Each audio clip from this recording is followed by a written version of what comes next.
function mode.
Seven, 6, 5, 4, 3, 2, 1.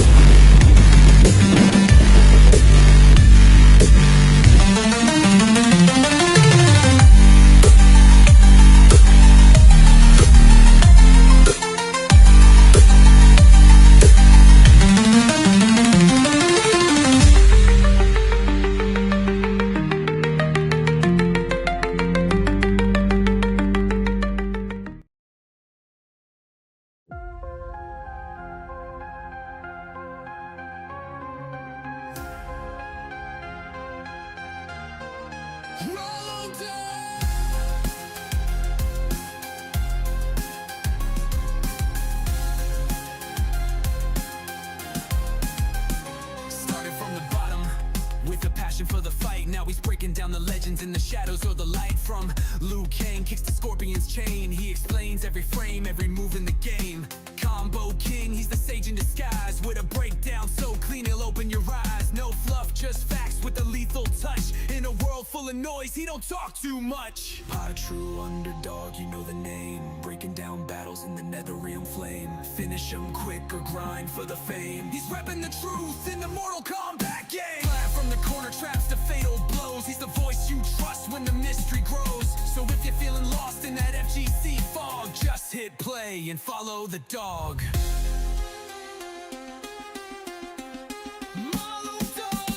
No gimmicks, no cap, no bait in the game. Skill and respect he educates great. From MK classics to injustice plays, he's been schooling the net for 100 days. Zone in a rush down, he breaks it apart. Every character's depth, every meter, every chart. No bias, just balance, he keeps it raw. And he don't play favorites, he plays the law. Came up with the grind, no cheat codes used. Never sold out, never left fans confused. Underdog, nah, he's the king of the cage, with a mind like Raiden and Sub-Zero Rage. Bro King, he's the sage of the skies, with a breakdown so clean he'll open your eyes. No fluff, just facts with the lethal touch. In a world full of noise, alright. Just gotta turn on the right thing. On true underdog, you know the name, breaking down battles in the nether realm flame. Finish him quick or grind for the fame. He's repping the truth in the Mortal Kombat game. Far from the corner traps to fatal blows, he's the voice you trust when the mystery grows. So if you're feeling lost in that FGC fog, just hit play and follow the dog. No cap, he's the mentor of war. Every upload, a lesson to lore. Fatality, nah, this is Destiny blog. True underdog, the FGC demigod. Wallow dog. Wallow dog. Wallow dog. From the corner traps to fatal blows, he's the voice you trust when the mystery grows. So if you're feeling lost in that FGC fog, just hit play and follow the dog.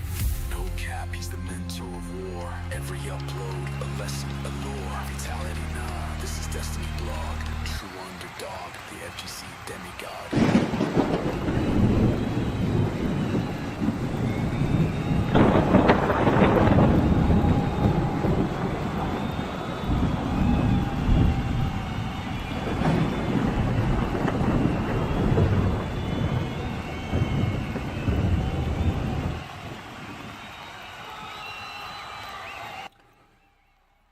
All right, let's make sure that we got everyone working. Hang on, there we go. Can you hear me, bro?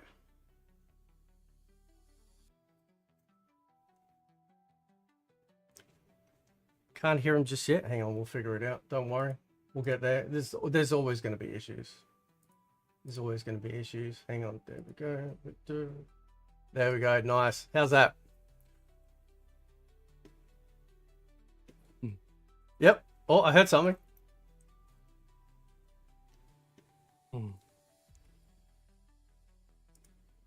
Yep.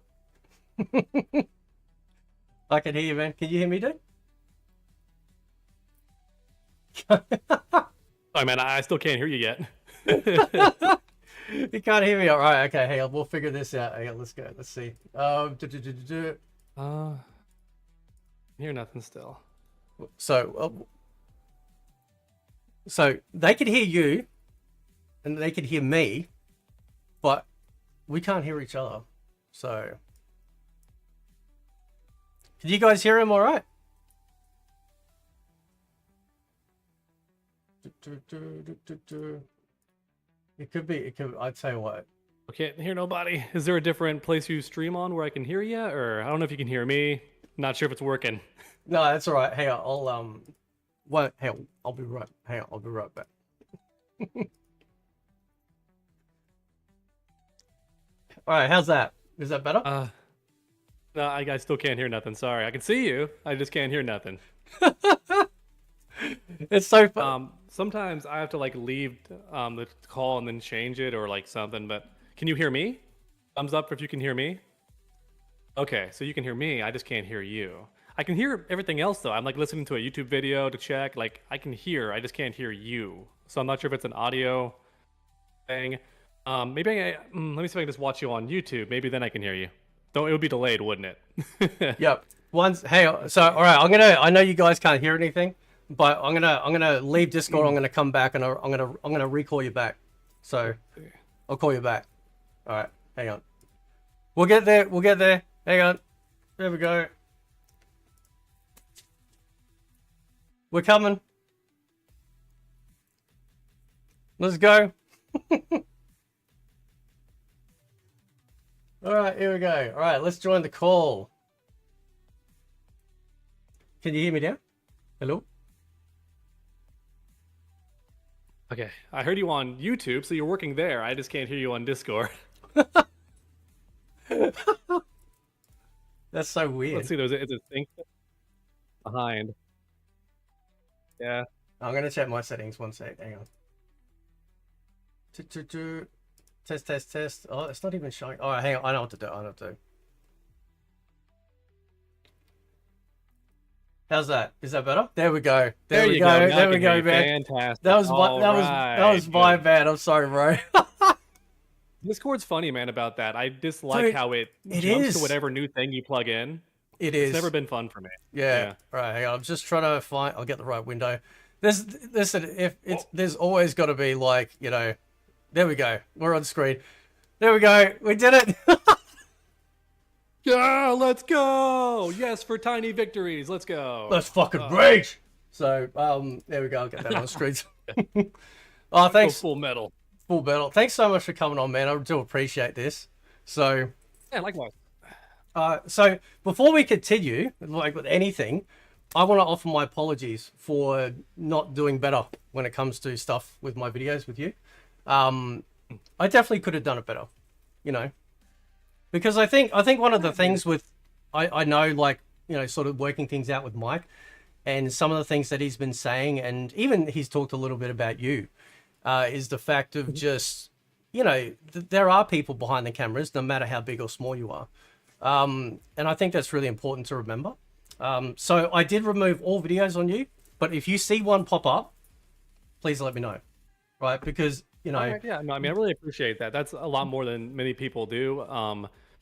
Some people say sorry, some people will apologize or make right, but some people will keep the videos up. I think it's really cool and very big of you to take the videos down. But I also understand if you just were, you're going to say later on why the videos were made and stuff, I think. But I was gathering a bit from Mike Hollow that maybe it was like a game with him, like almost like a wrestling thing back and forth where everyone's playing their persona and roasting each other. I didn't know that. I thought it was personal attacks, and I was like, damn, I'm just getting roasted left and right.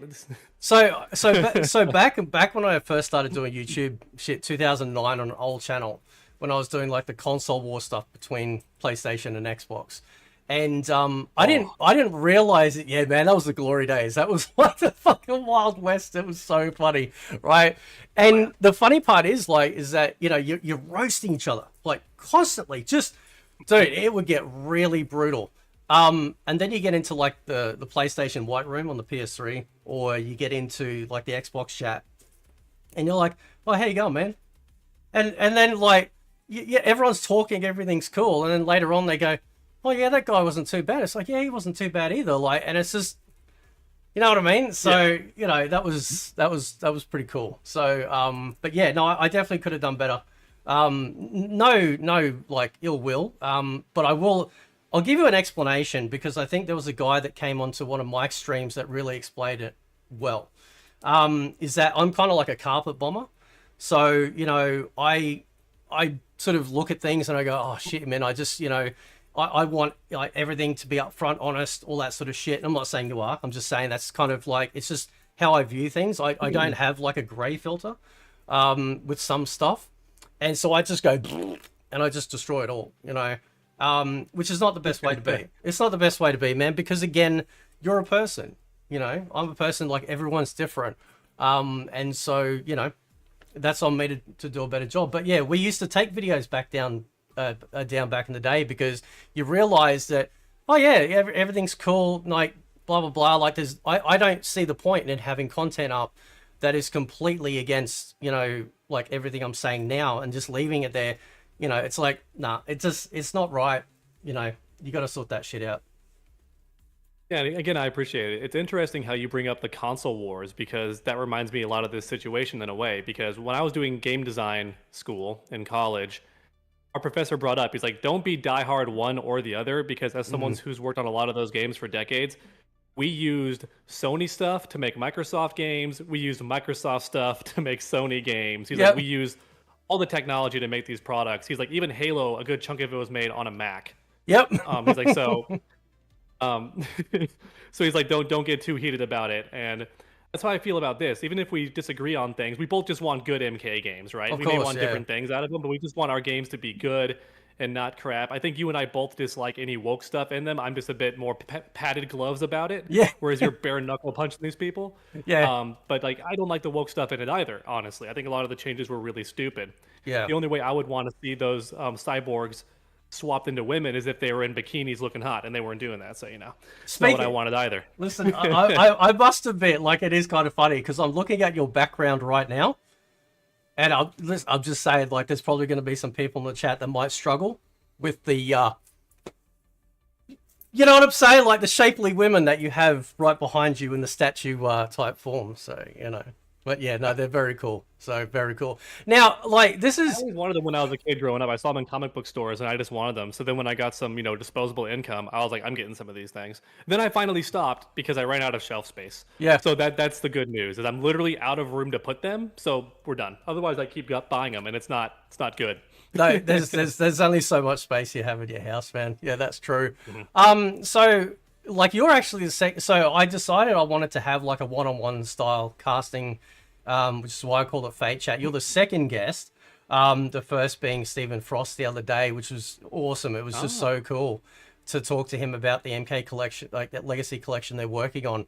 But it's kind of like an open floor, man. You can talk about whatever you want as long as you want. And I want people to, obviously from my side of the coin, people have been seeing you through my lens, which again, you know, there's a lot more to a person than just my bald ass opinion.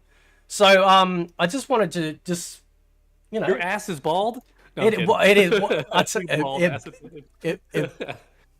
It better be, well, how, it depends how, you know what? We're just going to leave that one. Yeah, no, just a joke. There's no reason to dive any deeper in it. It's not like it's not an interrogation, just a joke. I'll be like, damn, shit. Holy shit, you know, I got to, anyway. So do you want to tell everyone like how you came to be doing YouTube and why you chose the name and stuff like that? Oh yeah, for sure. So originally the name was going to be Underdog Gaming, but it was taken. So I did TrueUnderDawg.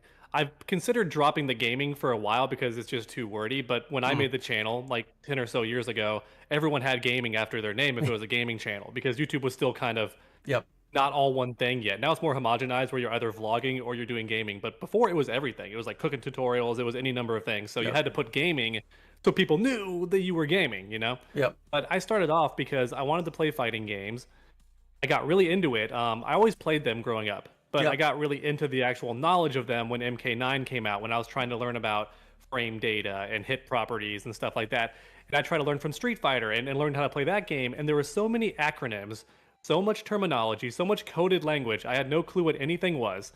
And I thought, dude, there needs to be a channel explaining this. And I was like, oh, I'll do that. So if you go to my really early videos, it's just guides and tutorials talking about how to play the character, what these moves are for, or it'll talk about the terminology of things and what that actually means. In fact, the Fourth Snake has wanted to make an entire series, he said, about explaining fighting game terminology, which I think would be fantastic. There's actually a encyclopedia already you can look up. I think it's online. Maximilian Dudes talked about it, where it has pretty much every term you can think of. Yep. Even I tried to like check it with some weird terms that don't get used very much anymore, like corpse hop. I was there. I was like, oh, they even talk about corpse hopping. Okay. So I think almost every term is already up there if you want to read that. But for a video format, it could be fun. Yep. I just worry that nowadays guides don't do as well because I've tried to make some guides recently and they just don't blow up. And I look at other channels that used to do guides also, and they don't do guides anymore. It seems like we're just past that era. Now it's either you're playing it or you're analyzing it or you're like doing throwback videos and stuff because everyone loves throwback videos. Yeah. So it seems like we're in that landscape now where no one's really talking about the guides unless the game has just come out. Then maybe you can do it. Yep. But even for that, I find a way to reword it. Like I didn't call them guides with MK11. After the first 2 or 3, I started like looking in the comments like, hey guys, which characters do y'all think is bad? And I would title the video like Kung Lao sucks, and I'd do a guide like, is he actually bad or is he? And I would like look at the actual moves and go, I don't know, this character seems like he's fine, but he's lacking some stuff. I get that he's lacking, but I don't think he sucks. Yep. And I'd play a different character and be like, oh yeah, this character is actually terrible. Like, what are you supposed to do at a competitive level with this character? Like Shao Kahn. I was like, what do you realistically do with this guy? Yep. Until they buffed him and made him decent, but yeah. Yeah. But that was the origin of the channel, was me just making videos that help people understand fighting games. And yeah, it just kind of grew from there. Yep. Lately, it's been news because I found that works really well too. But there is a downside I can talk about later to covering news because everything has its pros and cons. Yeah. So why, so you said you obviously love playing fighting games, but was MK the first one, like really the first one that you noticed, or was there something else that got you interested into the genre and then MK kind of picked up steam for you? If we go all the way back, like to when I was a kid with earliest memories, it was probably Street Fighter 2. That's like everyone's first fighting game, I feel like. But my older siblings would play it, and I would just kind of watch. If I tried to do it, I couldn't wrap my head around blocking. I would just eat fireballs all day from Ryu, because that's what the AI did. It goes Hadouken, Hadouken, Hadouken, and you get close. Like it does not stop. Yep. And so I'm like, geez, how do I get around this nonsense? And as a kid, I couldn't do it, so I'd watch my older siblings do it. Then, of course, the 3D era of Mortal Kombat happened, which is when I tried to get a bit better because you have consoles at home. And now I'm like 8 to 12 years old. I'm trying to like enjoy it. And then I stopped for a bit because fighting games also died. There's that dead area around Street Fighter 3 where everything just died. Yep. Right? There's like a huge gap between Third Strike and Street Fighter 4. And even Third Strike was Street Fighter 3 like twice, right? Yep. At the second rendition or something. Yep. So we had this weird dead area of no fighting games except for MK. They were still making them on console, but that was it. Yep. Which they don't get enough credit for that, I feel like. But that's a story for a different day. That like MK didn't stop when everyone else died. They still kept trying. Yeah, that is true. But then MK9 shows up, and it kind of like blew my mind because they went back to the 2D, but it looked really cool. And I would watch some YouTubers play it, and they're having a really good time. But I couldn't play it because it was on PS3 only, and I had an Xbox 360 at the time. This is back when your parents bought your console, right? So you're too young to to buy it yourself. Because they're expensive things. And So I learned Mortal Kombat when it came out, and I was trying to analyze it, get better. I was learning new stuff. I didn't even know tournaments were a thing. That was a whole new world to me. I was like, what? There's actually people who play it at a really high level. I was watching Tom Brady actually being like, yo, look at Sub-Zero go. You know, I'm listening to the commentators, hearing all that weird terminology that I foreshadowed earlier. Like, what are these terms they're using? I don't know what any of this means. They're using numbers to describe the attacks. Yep. What is that? They wouldn't call it triangle, triangle. They call it 2-2. Yep. And like, what is a 2-2? And I was very not addressed. Like, what is a 2-2 button? So I was very confused, and I had to learn that also. Yep. People still get mad at me to this day if I make a guide and I use the numbers or any kind of annotation. They go, just use the buttons, and I'm like, one, I can't because writing out triangle takes forever. Yep. If you think I'm going into Photoshop and cropping every single button input for you for each combo, you're insane. That would take so long. Some people may have that time. I personally don't. Yep. Maybe like computers can get better at that in the future or something and do the stuff as you're doing the combo. I think Guilty Gear does that, actually. Strive. Yep. It shows the combo as you're doing it, which is nice if you want to do a tutorial for combos. But yeah, so that's when I got really into the fighting games and stuff. But it did start with MK2, I feel like. And I had a huge Dead or Alive phase when I was younger too. Where do I played though? Every man did. It's still there. I wasn't that age yet, though. But I get what you mean. No, it is good for that as well. But I was too young. I would just get home from school. And I had this weird routine where I would beat Dead or Alive at least once, and then I'll go outside and play or something. But I had to beat Dead or Alive ladder every day when I was in elementary school. It was funny. I think I just liked that it had like very advanced graphics for the time. Yep. I liked the stupid environment effects, which I think they were the first ones to do because in Soul Calibur you could ring people out. But Dead or Alive had where you could knock someone onto like an explosive floor and they could send back to you and stuff, and that was super fun to me. Yep. I was like, wow, this is really out there. And now that you mention it, I was aware of the boob jiggle, but only because my siblings talked about how funny it was that you could turn it off or you could amplify it. Even back then, in like the PS1 era, you could do that. They're like, this is so funny that you can turn it on or off. there was such a golden age to a degree with PlayStation 1 like fighting games, like a personal favorite fighting game series that has never come back from Squaresoft, not Square Enix, was Bushido Blade. That game like was one of its kind back then. There's been other ones that have tried to like kind of replicate it, but no, it was phenomenal. And back then there was a lot of experimentation with fighting games too, like, you know, because they started, you know, when the 3D type fighting games started coming out, Virtual Fighter, Tekken, you started having like all the knockoffs or whatnot coming out and trying different things to try and get their hooks into people to get them excited about the genre.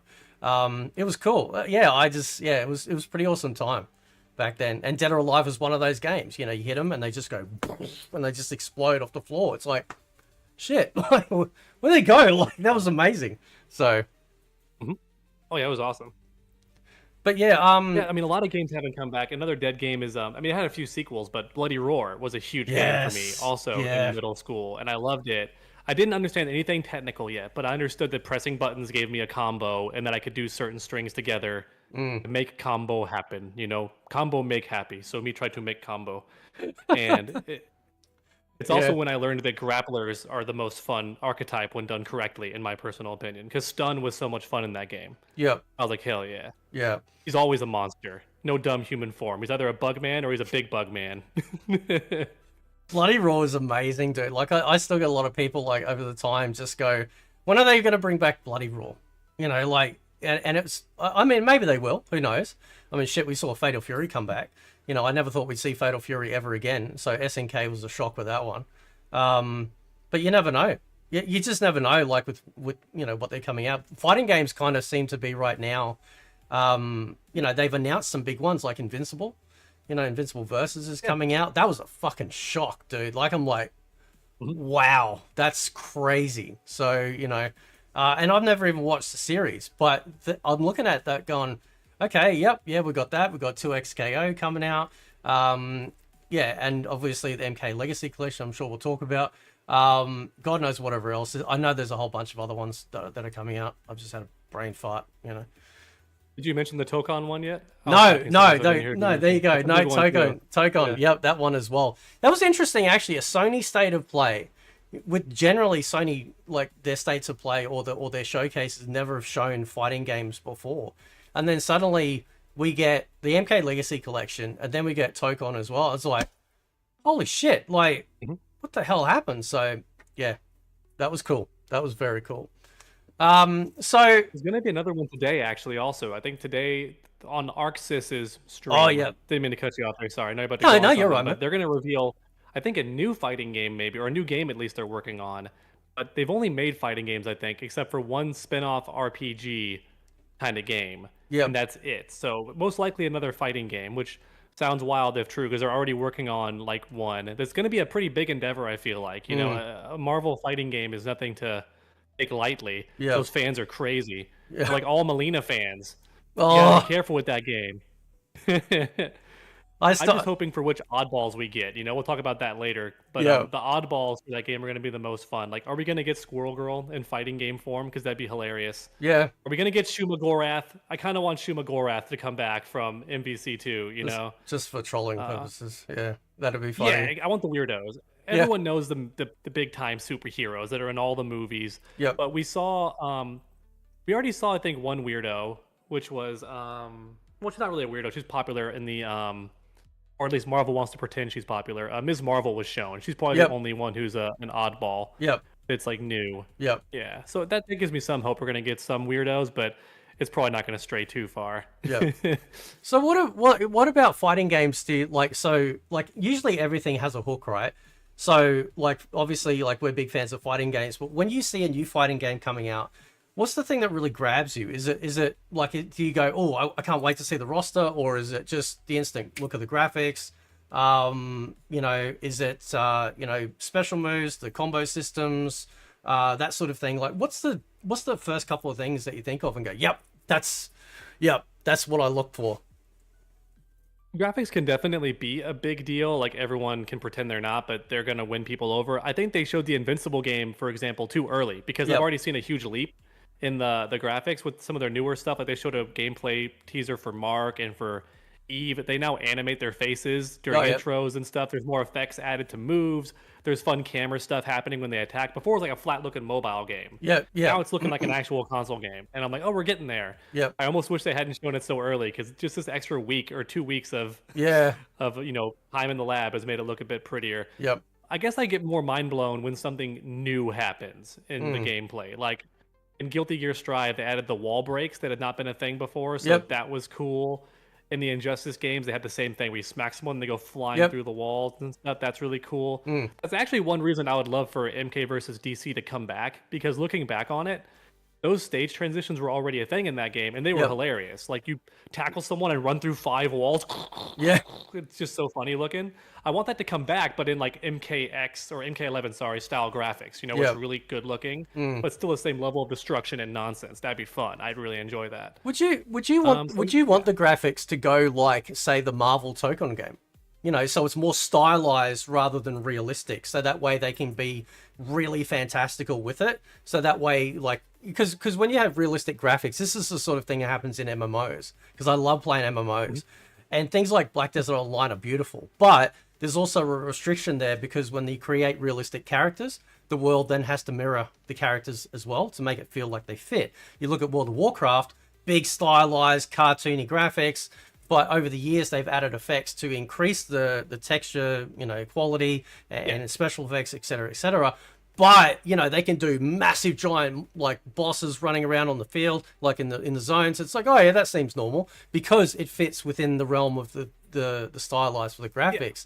And when I saw talking fighting games as a whole, sorry, you don't keep going. My bad. No, you're right. So so with your idea about MK versus DC coming back, I wonder if they took the art style of what we're getting with Tokon and did that with an MK versus DC, so it's a lot more, you know, like more almost like comic book, you know, almost in that That'd be great. regard. It would make more sense too, because it is a comic book series crossing over with MK. So if they wanted to blend the styles, that'd make a lot of sense. Not only have I been wanting Mortal Kombat to be a bit stylized for a long time, because I've always thought that stylized is timeless. Whereas realistic graphics will look dated in less than 5 years. You know, MK11 looks good now, but like in 5 or 10 years, we look back on MK11, we're gonna think, "Good lord, that looks Yep. so weird." Yep, that's true. And that's just how it goes. It Yep. happens every single time. But a style looks good forever. Street Fighter 4 still looks fun. Like you watch Street Fighter 4, Yeah. yeah, they're blocky looking, but it's pretty, and you're like, "Oh, this is a cool style," you Yep. know. Um, Street Fighter 6, I worry it has a style to it a little bit, but it's gonna look dated in 5 years because they went for that realistic kind of look. I feel like. Yep. So it's like, oh, not sure how to feel about that. Mm. So I've always thought it would be cool if MK, not just DC, but just Mortal Kombat in general, if they had gone for a Borderlands kind of art style, Yep. where it's still gritty and violent, Yep. not cartoony, but it's got that stylized look to it, and Yep. it's bloody with some kind of cell shader filter. That would be interesting, I think. It would look cool, and it would also keep YouTube off my ass because I wouldn't get demonetized on everything because it would be a cartoon, you know. You don't True. want it to look too silly because a lot of the draw is the violence, and when people say they like the realistic graphics, they make a good point by saying, well, the series started off with real people and photos, so it's always been realistic. And it's like, yeah, but that 3D era was also really fun. Yeah. Because they looked like this blend where, like as a kid, it looked kind of realistic, but you also knew at a glance that it was not real. Yep. And I kind of like that in between where it's like, it's both. It's hard to Yeah. walk that tightrope. But lately, they've been just going for realistic, which creates some issues here and there, like the horrible faces they had. Oh. And Mortal Kombat X and the weird necks and stuff. And they were kind of short and stumpy looking too, which was weird. Yeah. Nobody wants to bring that up, but MKX proportions were weird, especially on the women. They're kind of like sticky looking. It was Yep. weird. And had the huge heads. They had huge heads. And then MK11 kind of got better with it, but their faces look too wide. If you look at their faces straight on and just squish them in a little bit in Photoshop, it looks like a real face. Yep. They're all stretched for some reason, and I don't know why. MK1, it feels like they kind of nailed it, but then you have what's possibly the intentional uglification of some characters, and you're like, why are you doing this? Yep. So that's just a Western game dev thing, unfortunately. But yeah, Yeah. I'd love an art style in most fighting games. The only reason you would not want to have that is if the entire point of the game is the violence, which is MK. But I still want them to try an art style. I really would. Because MK9, if you boost it up, still looks really good. Like It on does. a nice PC. Yep. It Yep. looks great. I'll go back and play it, and I'm like, this is really fun. And I like how the characters have crazy tall bodies and stuff. They're all like 10 heads, 8 heads tall. Yep. I like that. It's interesting to me. Shiva is like really tall. In MK11, they shrunk her down and made her have like normal size arms. I'm like, Yep. lame. I miss when she was like crazy long limbed and stuff. And it was actually scary when she walked towards you because she had these huge limbs. Yep. Now she just walks normally. I'm like, ah. I That's the fantasy. I had I have this. I don't know if it's a Gen X problem, it's just a me problem, but like I have this like reactionary like labeling system that happens, you know, where people get funny nicknames and stuff like that. But I remember seeing Shiva for the first time, and I instantly thought of LL Cool J, and I'm just like, man, this. That's like you look at The new one? yeah, like in MK11, like you look at Shiva in MK9, right? And I know I understand she's a Shokin, I get it. Like she's got 4 arms, she's an alien essentially, but she's hot. Like she's got a sexy like Shokin, you know, thing. And there's dudes out there that love that, and that's God bless them, right? That's fine. But then like they sort of started changing. It's almost like it feels like they're ashamed, you know, of what they created in MK9 I had previous. But going back to what you said about, you know, like people go, well, the realistic characters back in MK1 and stuff. What's really funny though is that the arcade versions, for whatever, it could be me, but they seem timeless. Like I load them up and I'm like, yeah, they still look pretty fucking good. Like, yeah, they still look good. And that's digitized actual people. But for some reason that seems to, as you're 100% right. When you create realistic looks over time, things are eventually going to age out, and they either have to come back and remaster it, or it's just going to be one of those obscure moments where, you know, people are like, yeah, it just looks a bit shit. You know, don't really want to play it. But MK9 though, MK9 is interesting because you mentioned that, because yeah, on a PC it looks amazing. Like, because I've got it. The only thing lacking on MK9 PC is the cutscenes. The cutscenes are way too low They res. go back to pre-render. Yep. So if they up it, literally, all I need to do is just give everyone the PC version with ups, like also like the original rendered like format or whatever, like file size, and I think that'd be absolutely perfect with rollback netcode. That's it. I mean, I think that's all you'd need to do. But there's an art style in MK9 that still looks good now. It doesn't feel outdated. It's so weird. Like, I don't know what happened between, say, MK9 and obviously MK10, but in between that we had Injustice as well. So I don't know if you've got any ideas. Like, did you ever hear anything or know anything about what possibly might have changed, why they changed the graphic engine or way that they animated or portrayed the characters? I don't know. I don't know if you've heard anything. Are we referring to just like why the graphics look more realistic instead of stylized? Yeah, Or are we yeah, talking yeah, about why yeah, they yeah, made them less yeah. next- Yeah, Oh, like why did they shift to that? Yeah, yeah.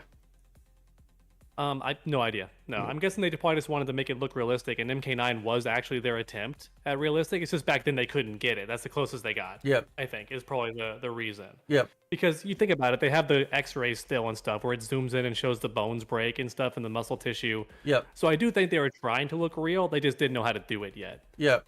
Then they were trying to get better and better at it, which is kind of interesting because you had these Japanese game developers who already made pretty realistic looking games. I feel like Dead or Alive, the most recent one at the time, looked pretty close to real sometimes, Yep. and so did Soul Calibur at certain angles. Yep. And I'm like, they got pretty close already. So I find it funny how MK wasn't quite there yet, but Yeah.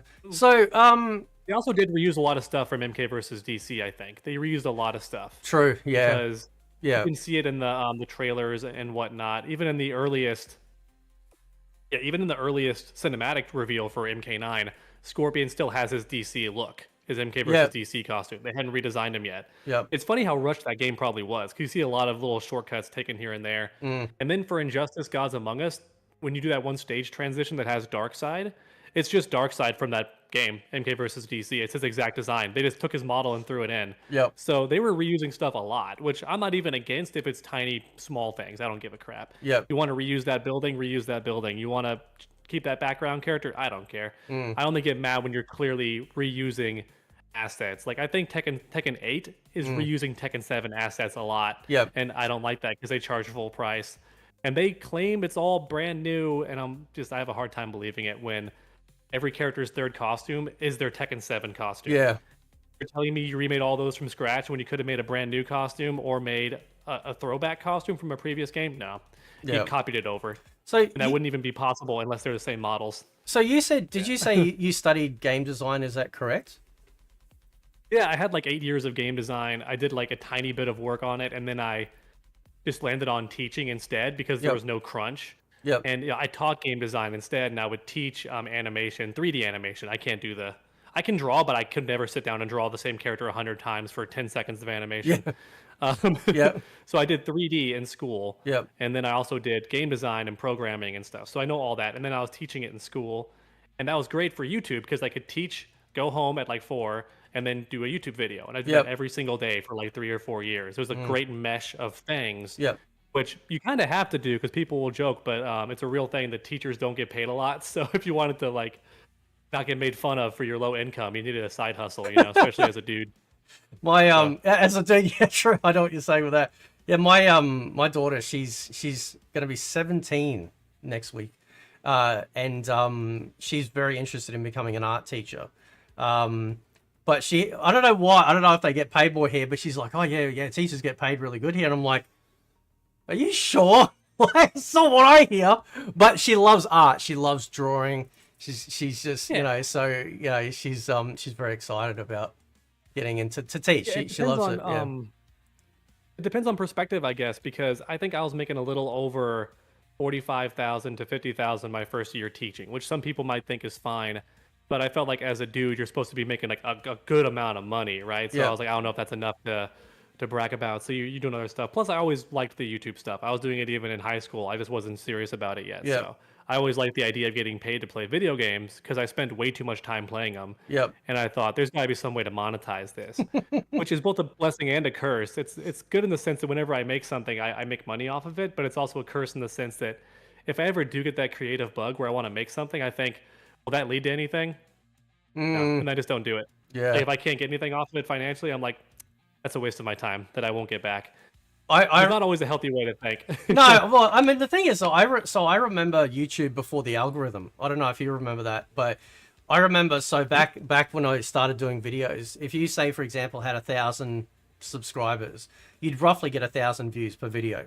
Like every single one of your subscribers would actually watch your stuff. And then at some point, maybe it was in the early 2010s, YouTube introduced their algorithm, and everyone got hit. So if you had 1,000 subs, sometimes you're scratching 50 views. So if you sit there and you create, like you do all these edits and like back then we had a lot more sort of creative freedom because you didn't have to worry about, you know, them pinching you for using music and stuff. It was like pretty good. But, you know, you spend hours upon hours upon hours, you know, creating like a piece of work. And you put it out there and it gets like barely any coverage because their algorithm is not notifying its own audience, you know, to get it. And I remember doing it. I used to edit a lot in Vegas, and I love editing. I love it. To be honest, I love some of the creation stuff, you know, that I've done with the channel, just placement of things and shit like that, you know. And then when I took my break, I did that big MK montage, which took a few months to do because I was trying to make sure I nailed it. But I thought, well, I can't use a real song. I'm gonna, you know, and so I started finding out about AI music, and that's so the AI song that's played, all the music on the channel now is AI, because then I don't have to worry about YouTube going, hang on a sec, that's 5 seconds of muffled this song in the background. That's it. We're going to take in the entire video down. Take off the entire monetization for the video. And it's like, man, this is bullshit. so I just put in some, you know, annoying. it's just annoying. So yeah. I've even had YouTube lie and get it wrong somehow, and I'm not sure if that's YouTube auto doing it or if someone is just claiming it to see if they can, but the video was unlisted, so I don't think any random person did it, unless they have a program that can find your video somehow, which maybe they do. There's a lot of code out there, I have no clue. So technically when it's unlisted, it is there, you just have to find the URL. So maybe they have an AI that finds it, I don't know.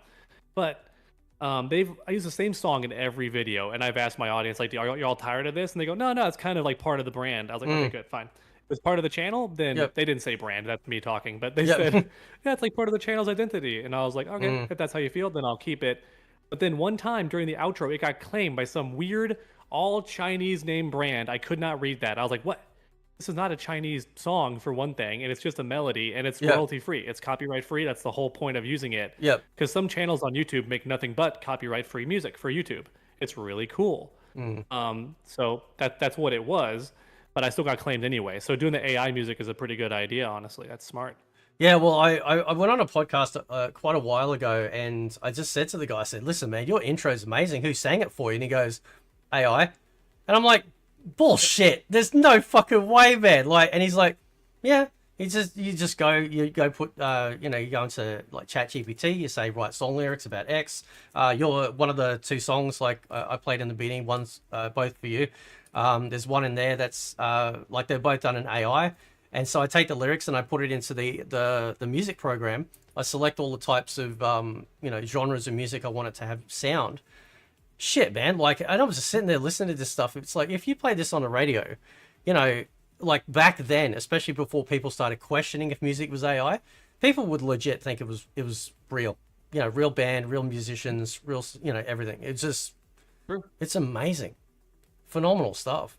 So yeah, I've done some for fun, and I understood it, but then I showed it to a buddy who lives in a different country, and he was like, I can't tell what they're saying. And I was like, that is, I guess, the risk you run with AI is they had really big American accents, and they were like doing that music effect where they lay it on top of each other. So it's like two guys singing at once. They sound kind of. So, but I thought it was funny. I just typed in like fighting game. No, I typed in like song for a fighting game or something, and it was pretty decent lyrics for an AI that technically doesn't speak English. It's just guessing, and it was like, fight for your lives, take it to the edge, step in the ring, it's do or die. And I was like, huh. Isn't bad, actually. Yeah. And then just for fun, I did a little meme that I never showed anybody where I took Eris. I don't know if you know about Eris from Avoiding the Puddle. He's a Tekken commentator from back in the day and a pro Soul Calibur player before that. But he's a big bearded, Hagrid-looking man. And there's this like gif of him playing guitar. Yeah. And I took the music and put it on that. I just had him jamming out to the song. And I thought it was badass. I was like, damn, this is cool. That is cool. But I ended up just not using it because my channel has more of that soft kind of vibe to it, not the you know. Yeah. So, Yeah, so I mean, obviously, like, I mean, I know Mike said something the other day, which I thought was great, and it made me think of another content creator that I watched over the years, because obviously, like, you said it yourself, like, you're very sort of, you know, very soft gloves when it comes to doing your content, very much more positive focused and things like that. And I realized with what Mike was saying, it's like, you know, and I look at your stuff differently now, like, you know, like, you're very, like, it's very sensational, like, sort of like, you know, grabbing headline. And Mike's like, you know, the funny part is, though, is that, like, despite, you know, what anyone thinks, like, your audience, your core audience is loving it. They're knowing exactly what they're getting. They realize that, you know, this is like you running into the room going, oh my God, you know, and then they're like, what? You know, and they know they're going to get the goods. And that's fine. Like, I mean, that's cool. There's an MMO guy that's the same. You know, he's a big MMO guy. And I think his name's MMO Bite. And, you know, he's always like, yeah, all the thumbnails are all very, you know, have like the provocative, like, you know, Korean low cleavage women possibly on there, you know. Oh no. Right. Hey, be careful with that. Like, YouTube, I swear, it won't tell you, but if you put any booba in the thumbnail, it goes no. Yeah, no. You have to be very careful. Yep. And of course, like, obviously, because it's all designed to entice you to get you in there. But obviously, like, over the time that I mean, how long have you been doing YouTube? It's been a long time now, hasn't it? In like between 10 and 12 years. I don't know the exact number. Yeah. And as we get older, time goes by faster. So I'm sure I'll blink and it'll have been 15 years. For anyone watching who's younger, that is a real thing that happens. Time just goes faster when you're older. So, yeah. And people on both sides of that issue are valid when it comes to like the clickbait or not clickbait. They're both correct. The one side that says, oh, this title is not literal and that bothers me, they're not wrong. The reason I do my videos my way is because you see channels way bigger than me that, like, their thumbnails are outright lies, at least the image itself, right? Mr. Beast was never really called out for this, or at least if he was, it was never the big issue people had with them, but almost every single thumbnail in his videos is a lie. It either doesn't happen, or it's featuring him in the thumbnail when he's not the one doing the challenge, or it lies about, like, what he sees in the background. Like, it'll be like, oh, $1 to like $5 billion mansion exploring. It's like a house made of pure gold in the background on like the clouds, and I'm like, that never shows up in the video, you know? Or like, oh, super mega slide. It's like some slide going into space, and it's like that never happens in the video either. So he's lying in every single one. The title is close-ish, but it's not true. And then the thumbnail especially is an outright lie. I never take it that far. The most I'll do is sensationalize it a bit, but that's because I see everyone else doing it, and if my audience doesn't like it, I will dial it back. I was doing that for years. I'd be like, okay, where's the line? Where you step on it? Everyone's mad. Okay, there's the line. Taking a step back a little bit. Not going to go that far with it. That's For me personally, it's only clickbait if it's a complete genre switch. Like if you go, oh, here's this thing, and then you click it, and it's not that thing at all. You're like, I got duped. You know, that's like, if you feel actually tricked, then to me that is more clickbait. But I think that's maybe I do walk the tightrope too much. no, listen, that's fine, and I think you actually used the correct word, that people actually can trick you, you know. And I think like, and again, I apologize for my, you know, how hard I would go against people and stuff like that. It's just that I kind of I thought, well, you know, like these guys, like you guys are, I mean, geez, how many subscribers you got, man? I can't even fathom what that would look like. I mean, you look at 462,000 subs, right?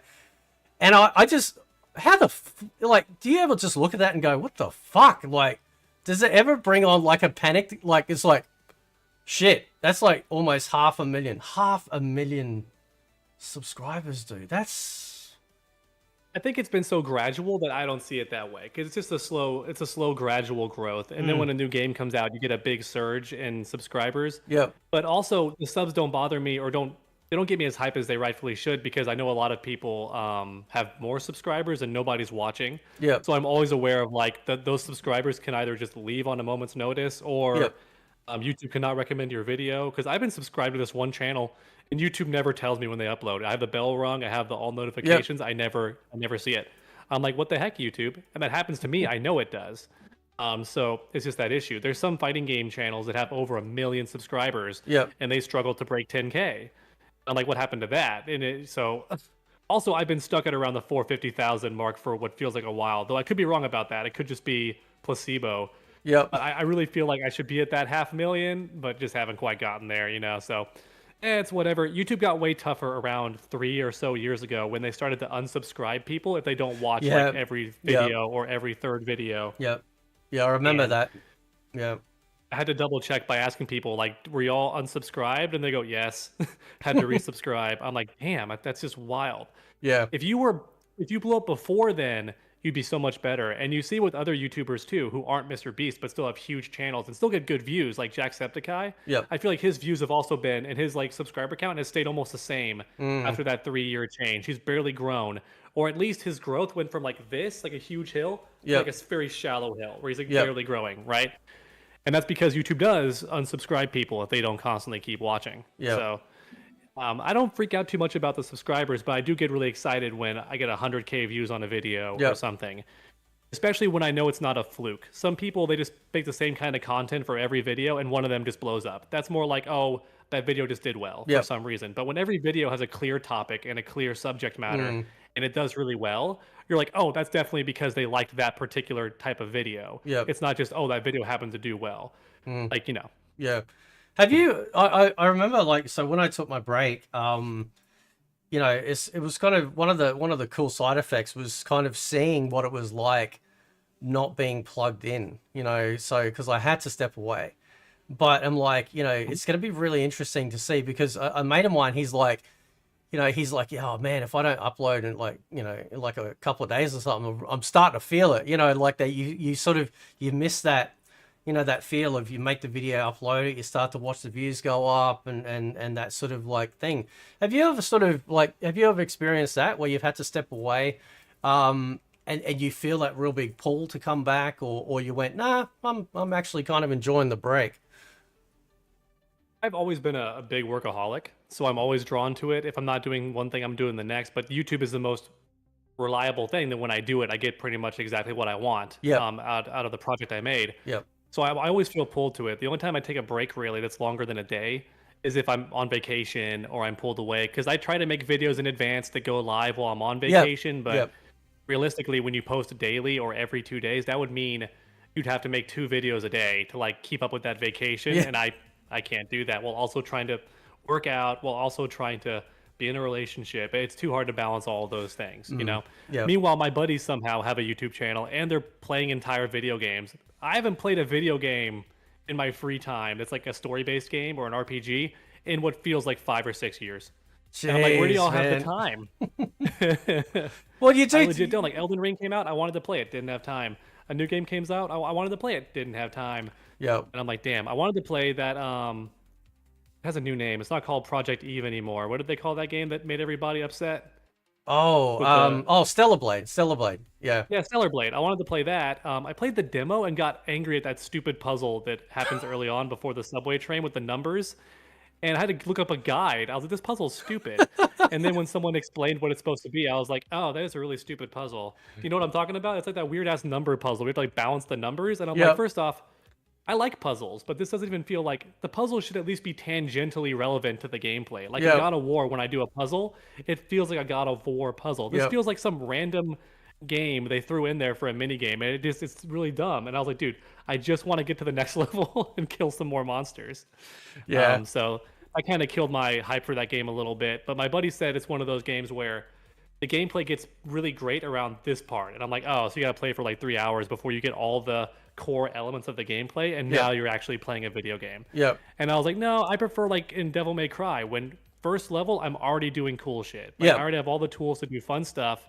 Level 1, I get new weapons and stuff, but I start off able to do really fun stuff. That's what I want. And Stellar Blade makes you wait a bit before you get the cool stuff. I mean, that's probably why they put a whole bunch of tits and ass in there. It's like, we know it's going to take a while, so how about we'll just distract you as best we can until you get to the that game got really censored cool. a bit, though. It did, man. That was shocking because their entire hook was that, but I'm not sure if it was them or the people above them, like Sony or something, who censored it. I'm not sure. Because Sony is known for that. And Devil May Cry 5, same thing. They showed there's some cutscenes that on Xbox they don't even show anything on the women anyway. Yeah, they're naked, but they're barely covered up. It's Yep. that meme of like an arm is barely covering the nipple or something. And in the Xbox version, there's no censorship. But then on the Sony version, there's like a weird lens flare. Yeah, Like I glowing remember that, light is yep. covering up everything. And people are like, huh, interesting. Like, Also funny. yeah, go ahead. So, no, you go ahead. Yeah.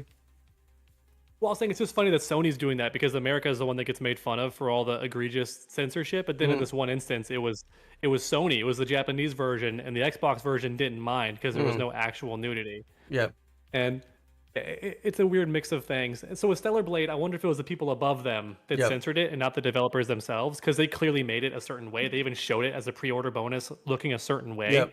I never got the game, didn't pre-order it, but I know all this stuff because I watch the same fun channels that everyone else watches, you know? Yeah. So Yeah. to talk about this culture war stuff, and Yeah. it bothers me too. Yeah. It's sort of. I don't like Go ahead. No, I'm done. Sorry. No, I'm done. Oh, okay. Yeah. I no, just ramble. No, that's all right. All right, listen. Hey, this is the place to do it, man. Yeah, the floor's yours. Yeah. No, it's like all the culture war stuff's been. Oh, it's just been terrible. You know, like it never should have happened, because at the end of the day, like, we're all adults, you know, buying this stuff just like a movie. And so, you know, I don't agree with censorship unless it was something like really horrific. I think there was one, I mean, I won't describe it in detail, but I think there was one game, I think it was, you play like, I think it was actually called Succubus. I think it was. And they had like women chained up that were pregnant, you know, and you could, yeah, let's just, you know, you could sort of do, you know, and it's like, man, like, you know, I can play a lot of stuff, but there's some things it's like, man, this is unnecessary, you know, but, you know, so okay, so because like with the current climate with MK right now, which is kind of interesting, because obviously when MK1 collection, like the definitive edition, was announced, that was kind of like, yep, that's it. They're pulling the plug on content. Rats. And then not long after that, we get essentially the Legacy collection, you know. So where do you sit with, like, because I'm assuming you were kind of like the 3D era-esque, like, MK player? Like, that's when you started to, that was your first introduction perhaps, or was it earlier than that with MK? Well, no, I mean, I played some of the arcade games, but I was terrible at them, and we could only play them at arcades. And I live in Texas, in the central area. They didn't really have any arcades. Yeah. If they did, you had to know about them. The best I could hope for is go into like a trading card shop or something. Yeah. You make it lucky, and they have an MK4 cabinet or an Yeah. MK Gold cabinet, and I'll play some of that. Or you get lucky and find an older cabinet that has like MK3 or UMK3. But I think I even played MK2 one time, but then I beat like 3 enemies. Jax fatality'd me into the acid pit. Yeah. I was like, oh, I'm dead. I'm a skeleton now. Yep. Damn. Yeah. I didn't want to play anymore because I got brutally owned by the AI. Yeah. But no, I would love the 3D era. The issue is those games had a lot of buggy nonsense, which thankfully YouTube was not a thing yet. So, and it was harder to go online and find the busted stuff, but there's so many funny things in that game. Bo' Rai Cho has an infinite and Deadly Alliance. Frost has an infinite. Scorpion is so busted that against a good Scorpion, there's no chance in hell you win.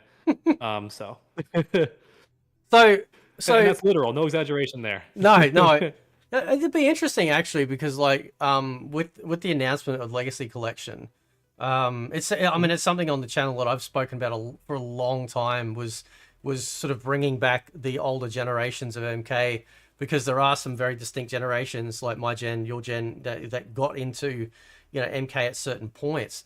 I wonder if they could patch stuff like that, you know, if they could go, okay, yep, these games had these infinites, you know, do they patch them or do they leave them? You know, would, you know, like, as far as like, because Digital Eclipse is very much about game preservation. So if you patch something, then is that essential? Would that be considered a violation of its original, you know, edition of it, like its first edition? Where do you sit with that? It depends on how prudy you are about it. To me, it would depend if it breaks the game.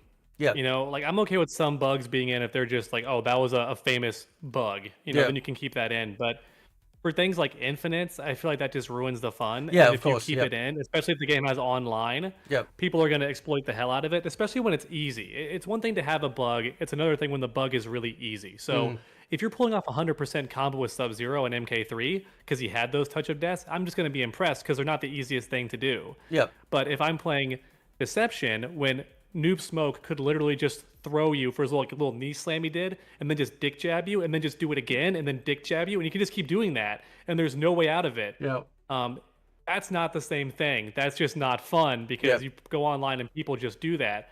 And it blows my mind that those people even exist, but I've played them. I've played them when I'm doing Street Fighter or Tekken or MK. I'll find people that play in a way that is clearly not fun. The only reason they're doing it is because it gets them wins more consistently. And I'm like, I can't imagine playing that way. Where you actually have fun, backdash, projectile, backdash, projectile, backdash, projectile. And that's all they do. There's no way they're having fun doing that. Yeah. But that's like the best way they found to get wins. So those same players would do the Noob Smoke throw infinite if they knew it existed. Like, absolutely. Yeah. So I have to ask this. Do you get ragey when you play fighting games online? You do? Oh, yeah. That would Only be if I play after like a 2-hour point or something. Yeah, then I start getting mad. Yeah.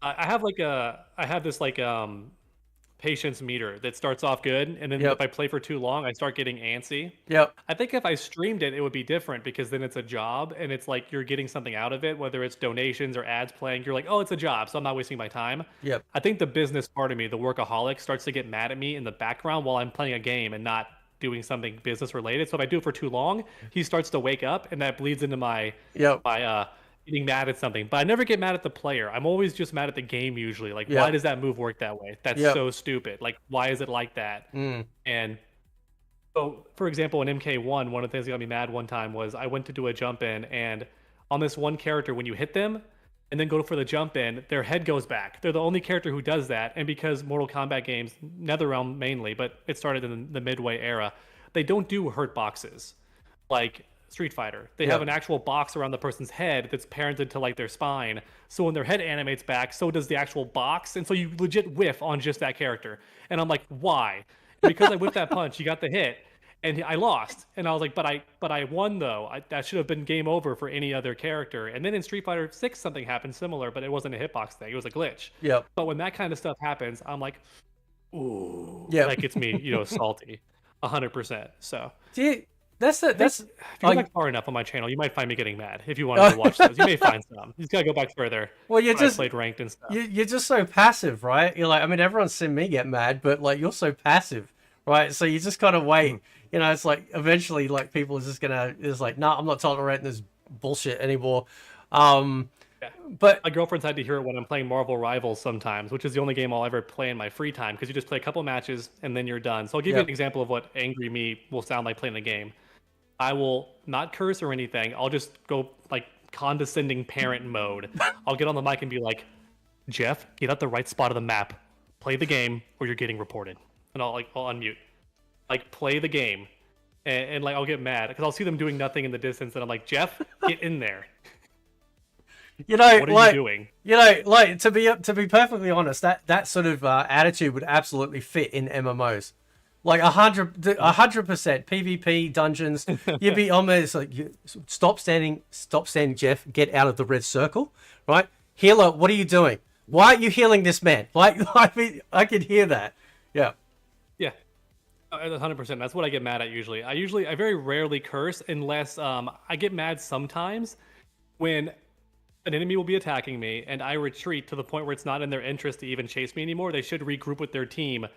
But they'll keep pursuing me, and they'll kill me after like 30 seconds straight of chasing me back to the spawn point practically, and I die.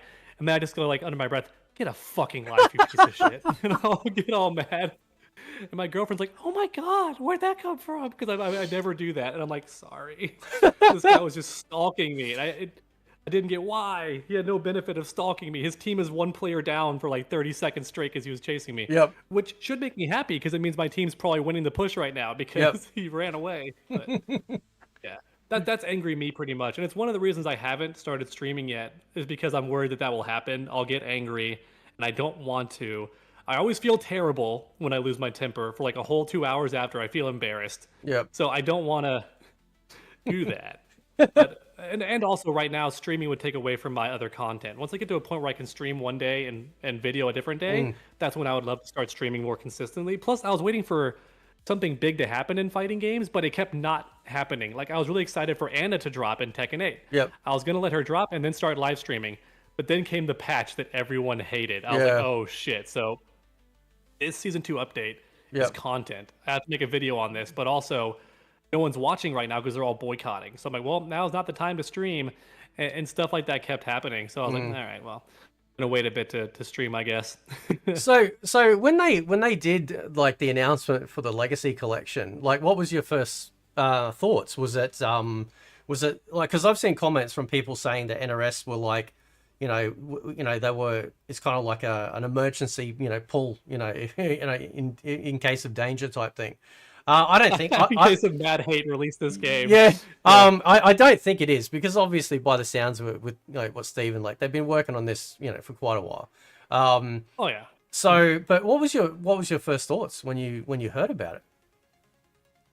People are gonna get a bit upset, but my first thought was like, I didn't even want to make a video about it because to me, I was like, yeah, it's cool, but we already had the arcade collection come out in like 2011, which had a lot of these games. But I get this one is more massive because it has every iteration of the game. I didn't realize that initially. That is actually pretty cool. Yeah. You have the N64 version and the PlayStation version and the Dreamcast version. That's interesting. I'm curious to play versions of the game on different consoles. Unfortunately, the ones that I really want to experience aren't there, like the 3D ones, right? Because Deception on the Nintendo console didn't have the Tombstone problem anymore. They nerfed Dairu apparently, so his Tombstone wasn't as ridiculous. Yep, cool. And I kind of want to experience that. I want to experience a game where there's not a top 1 character that's like so obviously top 1.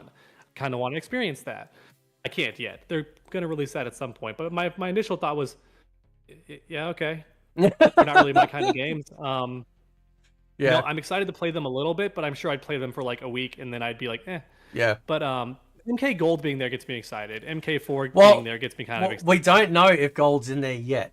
That's true. We're that just is, hoping. But we're hoping. But I like I've spoken about this with Steven, and like the younger generation, I don't think realize that, like, so obviously a lot of games that came out in the arcade, like back in the day, we always got the hand-me-downs. They were never arcade perfect ports. I think it was only until like, say, that's true, the PlayStation 1 that we started actually getting games that looked and sounded exactly like what you get when you walked into the arcade. So there's a hell of a lot of nostalgia around, a lot of the older like 8-bit, 16-bit handheld versions of these games, because you go to the arcade, you see it, it's like, this is perfection, and it's like, all right, I'm going to try and find the best version I can at home. I know it's not arcade, but my God, this is going to be this. And you sort of, you'd be happy with it. It's such a weird thing. Like, you'd be really happy with it. I was a Sega guy over here. Some of my friends were Nintendo. And so you'd have the arguments about which version of MK was better. It was cool. But, and then of course, when the 3D era came out, we'd actually gone beyond arcade. Now we're literally releasing MK straight home. There was no arcade versions of Deadly Alliance, Deception, Armageddon, or anything. And for some of us OG people, it's like, yeah, this is really cool. But I also hope and pray that the 3D collection comes out too, because that is such an I wasn't a fan of the 3D combat because I'm very much a 2D guy, but it still felt like MK, sounded like MK, looked like MK. They introduced cool mini games. Conquest really sort of blossomed in Deception. Deception. And they did a lot of really cool experimenting stuff as well with like the stage transitions, whether either the yellow line to transfer to a different part of the stage, or instant death trap. That felt like an sort of like an evolution of stage fatalities, where it's like, no, we're not going to wait until the end to kill them, to knock them off. You can do it now, and that was kind of wild for a time. Yes, it was. Looking back on it, I would not like that now, but as a kid, that was the coolest thing. I was like, yeah, in the lava you go, bitch. Well, you control people with it. Yeah. So what would I was playing in middle school, so probably didn't curse that, but yeah. Yeah, true. Well, so what would be your favorite MK game? Would it be MK9, you think, or? I mean, honestly, it's hard because MK9 has such wonky hitboxes and it really does bother you. Even just making throwback videos for that game, I was trying to do basic stuff with some of the characters. Not basic, but I was trying to show off some of the cool tech the characters had. Yep. And I kept whiffing and I would do certain things and it would miss. And I'd be like, wait a minute. Oh, my opponent's one of those characters that can just duck under this, aren't they? Because the hitboxes don't work. Okay, great. So I had to switch to a different character. And little things like that would bother me. So I like on paper what it's supposed to be. Like Sonya's military stance is so much fun in MK9. Her stupid little stance that she does. Yep. And she can attack out of it. She has so many fun things out of it. But her string that restands the opponent, the 1-1-2 out of the air, it misses all the time because her last punch is so low that they'll miss. And I'm like, well, great. Now my military cancel didn't come out. And so if they tweaked a little stuff to where it worked a bit better, I'd like it. And I'd also, of course, be happy if it came out. But ironically enough, I know it's going to sound like I'm lying about this, but my favorite game to play right now is MK1 because it has some of the crazy over-the-top nonsense that MK9 had, but it just feels a bit more consistent. And I actually do like the cameos. I think they're fun. I don't want them to come back. I don't want the next game to have them. Absolutely not. But I think for what they are, it's fun. I like when I can learn a character well, and I'll enjoy the character, but then I'll watch a tournament, and they're using my character, but a different cameo. And I'm like, that looks completely different. And I want to try that. Now I can have my same character, but I can play him a bit differently. And it's fun to experience that learning phase all over again, which MK1 has. MK11 was way too simple for me. I still love some of the characters. Like Frost is still fun after all the buffs. She was finally fun. I love playing Jackie in that game because she's so stupid wonky. I like playing Shao Kahn because it's freaking Shao Kahn. Yeah. He's so a beast. I still like playing He's a beast. him. So it's still fun to play certain characters, but the game itself I hate so much lately. Like the core gameplay of MK11 I don't like. It's just not as fun for me. Maybe I'm doing it wrong, but sorry, I'll take a real quick bathroom break and then I'm gonna come right back. I'm drinking too much coffee. No, that's all right, man. You're all good. Camera, don't follow me. Wow, your camera's actually following you. So, okay. His camera's following, and we have. I don't know what that is on screen there. I think we're safe. I think we're good. So I don't think we'll get in trouble for.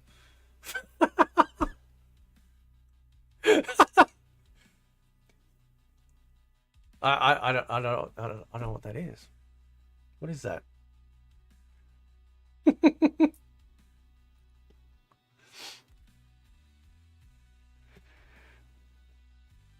Oh, it is so cold. It is so cold. It's winter in Australia right now. It's 11 degrees.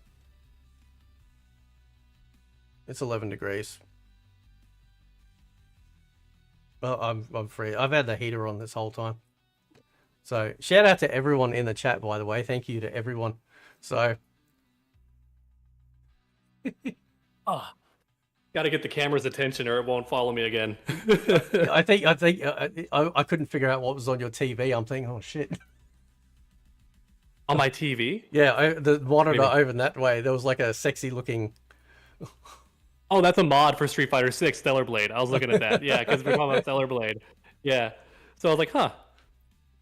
That's cool. You know, and that's what's funny is like these mods are better than what a lot of the developers are making. And I'm like, what's going on with these developers that they can't even, they're getting beat out by mods who do it in their free time. I wanted to follow up something we didn't answer with the Legacy Collection. So why they released it, I think, is because that's for in between, right? They're making the next game. They're probably getting ready to reveal it next year or the end of this year. I wish earlier. It depends on what kind of teaser they want to do. I've always said the NetherRealm is annoying with waiting for a big reveal when they could just have a logo and give us something, you know, which with MK1 they actually did the clock, which I didn't even get. I had to ask a friend who's not a Mortal Kombat fan to analyze it. I'm like, what does this mean? It goes from the 11 and then just goes straight to the 1. And he goes, do you think they're time traveling? And I was like, oh, because back to the beginning. Okay, that makes sense. And lo and behold, it was really literal, and they called it Mortal Kombat 1, which I still think is the dumbest thing they could have done as far as naming. And also, it feels a bit, this is conspiracy brain a little bit, but it feels almost like they're trying to undo the original games because they're calling it MK1. So now when you search Mortal Kombat 1, you don't get the original game. You get this. And so a lot of new generation players are going to think that's like the first game or something. And it's like, no, that's the reboot. Yep. The second or third reboot we've had in the past 10 years. Yep.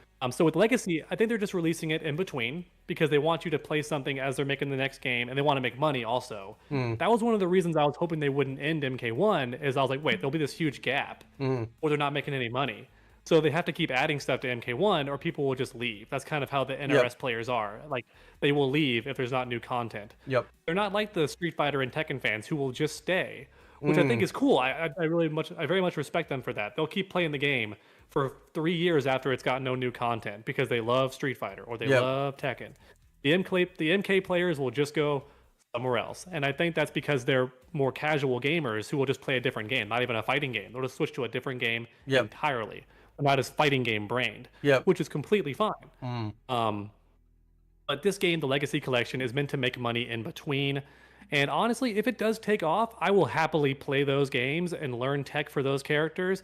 I'm actually a bit curious because I watch people talk about the best characters in those games, and they talk about Jax being really good, but they don't explain why he's really good in MK2. So I'm like, all right, I want to learn why he's really good. Melina, I know why, because she has that ridiculous ball roll that is crazy good and hard to punish. Her projectile is good. Her teleport kick can punish a flinch. Like you go, this kicks you in the head. Like, oh, so I get why Melina is good.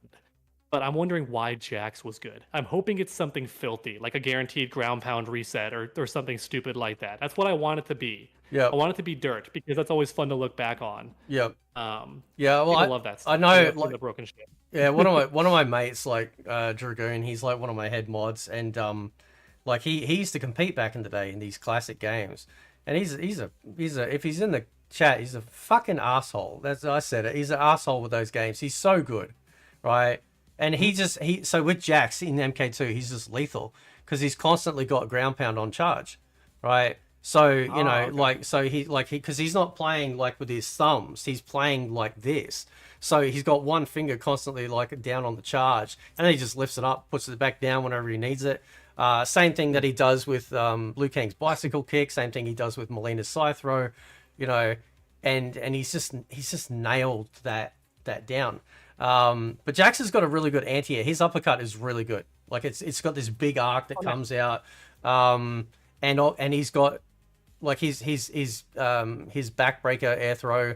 You know, obviously you can add it onto either jump punch or kick, and it's like you know, if you nail that, you can just grab them, you know, before they even realize it's happening. You know, because they'll jump and you just do a little jump, and you're like, bang, grab them and get them. But yeah, it's pretty crazy. Like, Jax is phenomenal in MK2. He's really good. It's so sad how, for some reason, the writers decided that he was not this amazing badass character. So a lot of new players might not know because in MK2, he didn't have the robot arms. He was beating your ass bare arms. Yep. He's badass by default. He's above Sonya. He's like the top guy in the military. He's a badass. Yep. He's still doing those like blasts with his hands, so he has superpowers, just like Johnny Cage. But this never gets brought up in any of the NetherRealm games because they just wanted to be the tech guy.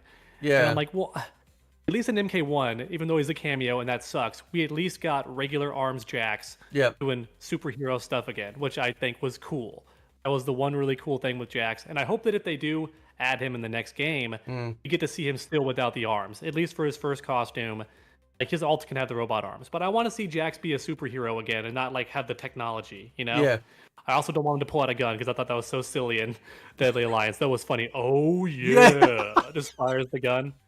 I remember doing that move, and I'm just like, what the fuck is going on? Like, this is just like, it's funny. It sounds like he's about to make love to some hot chick. He's like, oh yeah, you know, and it's like, gun just gets him excited, you know? Yeah, it's Uzi. He loves pulling that trigger. Like, so all right. Here's a question for you for the next MK game. Do you think we need so when MK9 came out, like we had MK versus DC after Armageddon, but then MK9 kind of had this universal appeal because it, at least from them, my perception of it was that it felt like they were going back to basics, you know, scaling it back, you know, just giving us what we used to have, but in a new lick of paint, you know, added in the X-rays, obviously then all the modes with like tag and whatnot, and the challenge tower.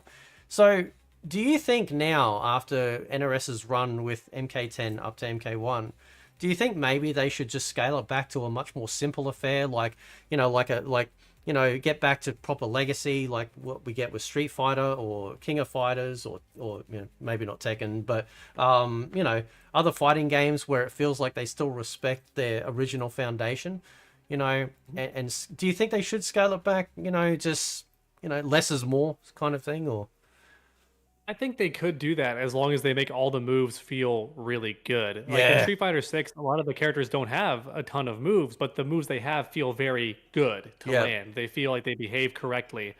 So Zangief, I would argue, is a pretty simple character in Street Fighter 6. He only has like 3 or 4 special moves, Yep. and they're all the same kind of gimmick. He throws you or he spins. Yep. But he has a lot of unique attacks and other things that lead into his gameplay and make him still feel unique, and they feel good when you land them, you Yep. know? If NetherRealm could do that with Mortal Kombat, then yes, you can dial back the move list and stuff. I just worry they're not able to do that, which is why they put so many moves on the character. That way, if they give you 15 special moves, at least 10 of them are good, or at least 8 of them are fun, you know? Yeah. Whereas if they only gave you 8, they may only have bad moves, you know? They're probably worried about that. No, I would love if they scaled it back, and I think that they should... I'm talking really fast, my bad. I think they should... For example, Katana's the fan character, right? So Yeah. I hated how in MK11 her gameplay wasn't even mostly about the fan toss. It was everything else. Yeah. And I thought, well, that's not really Katana then if she's not playing around her fans. That's her Yeah. whole gimmick. And similar with Tanya not having the Tonfas or like the Naginata in MK1, I was like, I'm not playing Tanya right now. I'm playing some brand new character. And she's still fun, but it's not Tanya. So if they went back to how those characters are supposed to play and kept it simple and really felt good to do the moves, Yep. then yes, that'd be great. The issue is the NetherRealm games, and honestly, Mortal Kombat as a whole has always felt kind of janky and a bit Yeah. weird in some ways. And you just get used to the jank and you learn to deal with it. Like Yeah. even back in MK3 with the run and stuff, like you'd try to run punch somebody and it would whiff on some characters, and you just had to deal with that you couldn't run pressure on certain characters. I hate that. I want that to not be a thing. So if they could be super consistent and very solid, then I'm okay with it returning to that idea.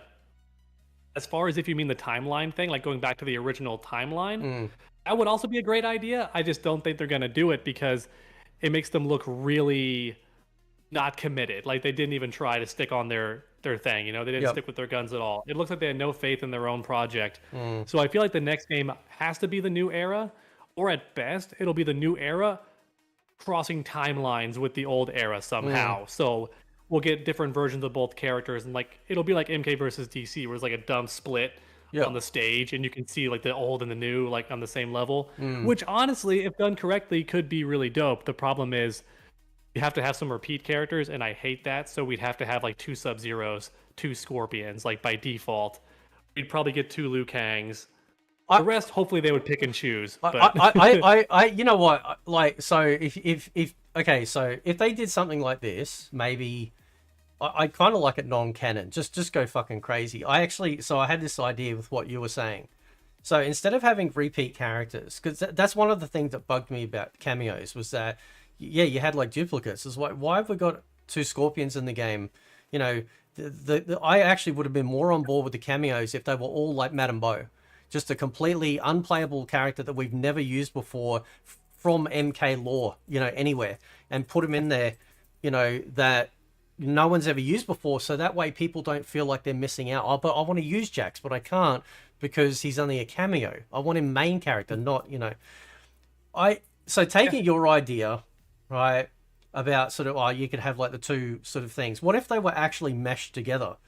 Right, so basically, like what you get with Shang Tsung, where you literally have the ability to swap between 2 variations on the same character in real time, you know, and there'd be some kind of like cool fucking lightning effect. I don't know, something related to the character, right? And so they'd swap between this timeline version and this timeline version in gameplay, you know, and then when they swap, they've got access to other special moves, you know, so. You know, Hanzo would have access to like his, you know, proper original special moves, but then he would swap, you know, he could then swap to, you know, Wei Liang, and then he's accessing those special moves in real time. You know, so that way you don't have to have like a duplicate character on the same roster. They're meshed into one, but split like Shang Tsung is used in MK1. I actually like that tech. with Shang Tsung. I thought that was really cool. Being able to swap between the old and the young. I thought that was kind of groovy. So, But that would be really cool, honestly. Even if they, because they keep the variation system around anyway, almost always in some form. Even the Yep. cameos are technically a variation if you think about it. It's a Yep. way to change the way your character plays, Yep. but keep your character. So if they kept the variation system going, that could even be the gimmick, where here's the main version and then here's the second playstyle, but it's the old version. That would actually be really dope. I think you stumbled across a $1 million idea there. That could be a really good idea for the game, honestly. Story wise, it would be weird. Yeah. Like, how do you make a story that appeals to the both types of fans? I'm not sure if you could as easily, but and that's an issue too. You and I both agree there's way too much Marvel in my Mortal Kombat. Like, get it out of there. It feels way too much like a Marvel movie. Like, no one's dying anymore. And if they do, it's just like one death and it feels stupid. Like, Sindel's death was so stupid in MK1. Yeah. Not only because it came out of nowhere, but also the person killing her didn't add anything to the story. Yep. Like, if you're gonna kill her, then have General Shao kill her or something, or have someone who matters like kill her, not just herself. That's Yep. super lame. It's like when Devora killed Scorpion; it meant nothing, and fans were like, "Noob Saibot was right there in the same game. How cool would it have been if Noob Saibot was the one to kill Hanzo? Because then it's gone full circle. Yep. You know, Yep. like that would have been really cool, poetic almost. But whenever they kill someone, it's not a satisfying death. Then you have MK9 where they killed like everyone in one chapter, and it was so stupid. Easily one of the worst moments ever in like any story mode, I feel like. So Yeah, I think if they did something like that, like just make it fun. Just fuck the story. Just throw everything in, like just go, yep, just have some fun. Don't worry about the story. It's like, oh yeah, something happened. Yeah, whatever. Fight. Just yeah, non-canon entry. Just go have some fun.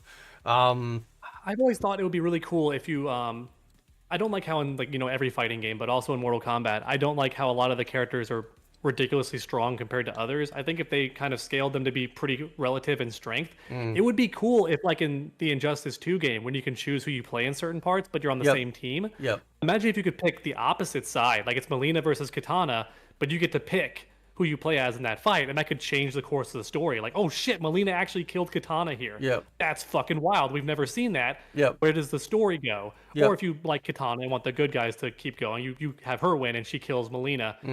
I also just hate that the good guys are afraid to kill people now. I'm like, when did this like start? Yeah. Because I've always felt like if the person's evil enough, you're allowed to kill them, and the Mortal Kombat characters feel that way too. It's like, no, I'm allowed to kill Baraka. Yep. Because Baraka's fucking nuts. At least in the old games he was, right? Yeah. I'm allowed to kill Shang Tsung. I'm allowed to kill these bad people. Like they're bad, you know? And of Yeah. course the bad guys have no hangups killing. So there should Yeah. be people dying all the time, but then in MK9 you have Johnny Cage acting like, "Oh, I won't kill anybody ever." Yep. And it's like, why?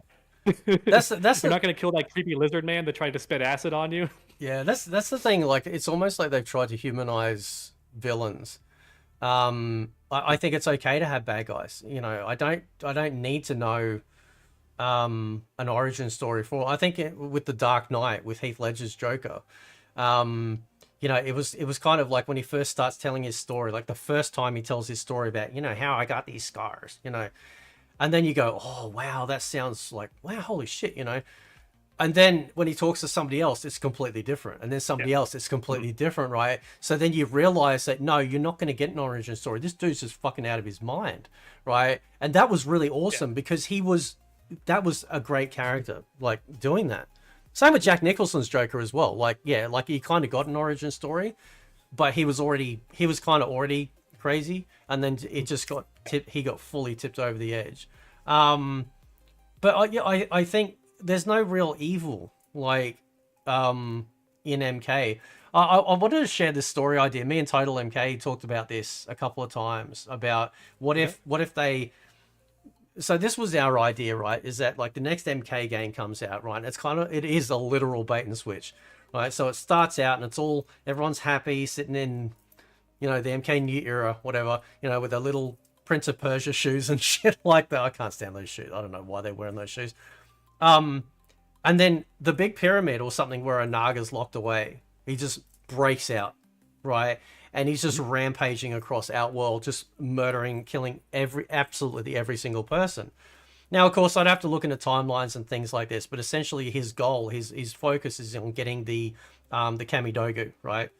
And so once he finally gets hold of it, he activates it. But because these Kamidogu are from a timeline that isn't this one, what happens is it basically destroys everything. So as he activates it, it teleports or transfers all the way back to the moment where they were first formed. It destroys every single timeline imaginable. Like the power of it just did that, just wipes the slate clean.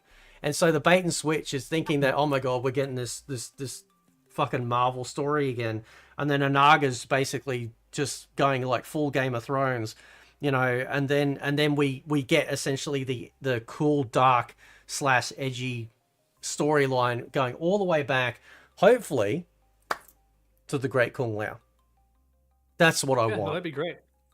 That's what I love, and that'd be awesome. That'd be really funny to see people's reactions, to see that happen, because Anaga, there's such an air of mystery around Anaga. Some bits, but like, he's just like, what was it like when he was emperor? What was he like? He is, the original. So that sort of stuff is very exciting, and I thought we were going to get that with MK1 because of Liu Kang's ending, but it never eventuated. And I thought, man, imagine seeing like the early days of how the Lin Kuei formed, or the hint of how the Black Dragon or Red Dragon, or how the White Lotus Society came about. Why did the Elder Gods decide that people fighting would decide the fate of humanity not being invaded by this hostile realm? That sort of shit is really intriguing, man. And it just kind of sucks. It just, No, I agree. The Fourth Snake is mad about that too. He's like, never ever believe the stingers that NetherRealm does at the end of the games, because they've never stayed true with any of them. Dark Raiden was the big stinger for 11. Yep. Got like nothing out of that. Even with MKX, right? The stinger of MK9 was, oh my god, Shinnok's back. But when you think about it, he's only there in like 2 chapters. Yeah. Maybe 3, I think. Like, Shinnok's gone for most of the game. It's just about the new timeline, or like this time skip they wanted to talk about. Which I still think MKX probably has the best story out of the NetherRealm games, because the MK9 one, you can't really count. It's just the old games retold. They're kind of cheating. Yep. So MKX is a new original story, and I liked how there was actual arcs for characters. And in fact, the arcs are so good in that game compared to other titles they've done that you almost wonder if it was on purpose, because it's like, did they realize how cool it was that you have 2 of the exact same stories going on, but a different decision? Sonya and Scorpion have the exact same story going, where they want to get revenge on the person responsible for most of their suffering. Sonya gets the chance. She doesn't do it because it's more helpful to the team that she doesn't kill Kano. So she doesn't. Scorpion is about to kill Quan Chi, is told, wait, don't do it. We need him. And he goes, fuck you, revenge no matter what. And it causes problems. That's why Shinnok shows back up and all this shit. So you get this great example of both things. Same story, different choice, different outcome. Yep. And that was really cool. For MK11, there was time shenanigans. Kronika's powers made no sense. She came off as a blithering idiot, like a complete thundering dumbass, because she has all these powers, but is getting tricked by the most Looney Tunes style stuff. And so that didn't make any sense. And then MK1, people say starts off good, and then the twist to it being Shang Tsung all along is not a fun twist and all that, which I agree. I think that was pretty dumb also. It was already a bad sign when Kronika was still around. I was like, oh shit, this is not good. Yep. They're not leaving the past behind. Yep. And also, I had a random thought the other day while on the toilet. I was like, wait a minute. Shouldn't Shang Tsung be absurdly powerful compared to Liu Kang? Because he absorbed his soul when he won? True. It shouldn't even be close. Like, Liu Kang should have had to fight alongside your main character to even stand a chance, but instead, he's kind of winning, then Quan Chi goes for a cheap shot, then you end up beating them both, which is hilarious depending on who you pick. I picked like good timeline Sub-Zero, so you could imagine he's like a Titan. That makes sense, he can go toe-to-toe, but regular ass like Reptile makes no sense why he can like take them, So that's when it does kind of fall apart power-wise. That is actually true. I never thought of that. Like, technically speaking, he should have been like, almost unstoppable. Absurdly strong. Yeah. So it should have been no contest. But then again, Garrus should also be unstoppable almost too, because we saw how tough he was in MK11. Yet in MK1, he's getting dogged on in the cutscenes all the time. Like, Natara's soloing him in the background. Yeah. Megan Fox is taking him down, and it's like, no. So I think it would be cool if they combine the stories, or if found any reason to reset would be fine. There's an infinite number of ways they could do it. I'm just saying most likely the next game is not going to be a complete revert. Yeah. Even though a good chunk of fans would like that, they know how weak that looks. Yeah. To not stick to your guns for at least one game. Yeah. So they're probably going to keep the new era for at least one game, or at the most, they're gonna merge it, which could happen for any number of reasons. Yeah. And I think as long as my favorite kind of gameplay would probably just be MK1, but without the cameos and make everyone a solid character. That's what I would like, because I did enjoy how MK1 brought back a lot of the MK9 stuff, like how,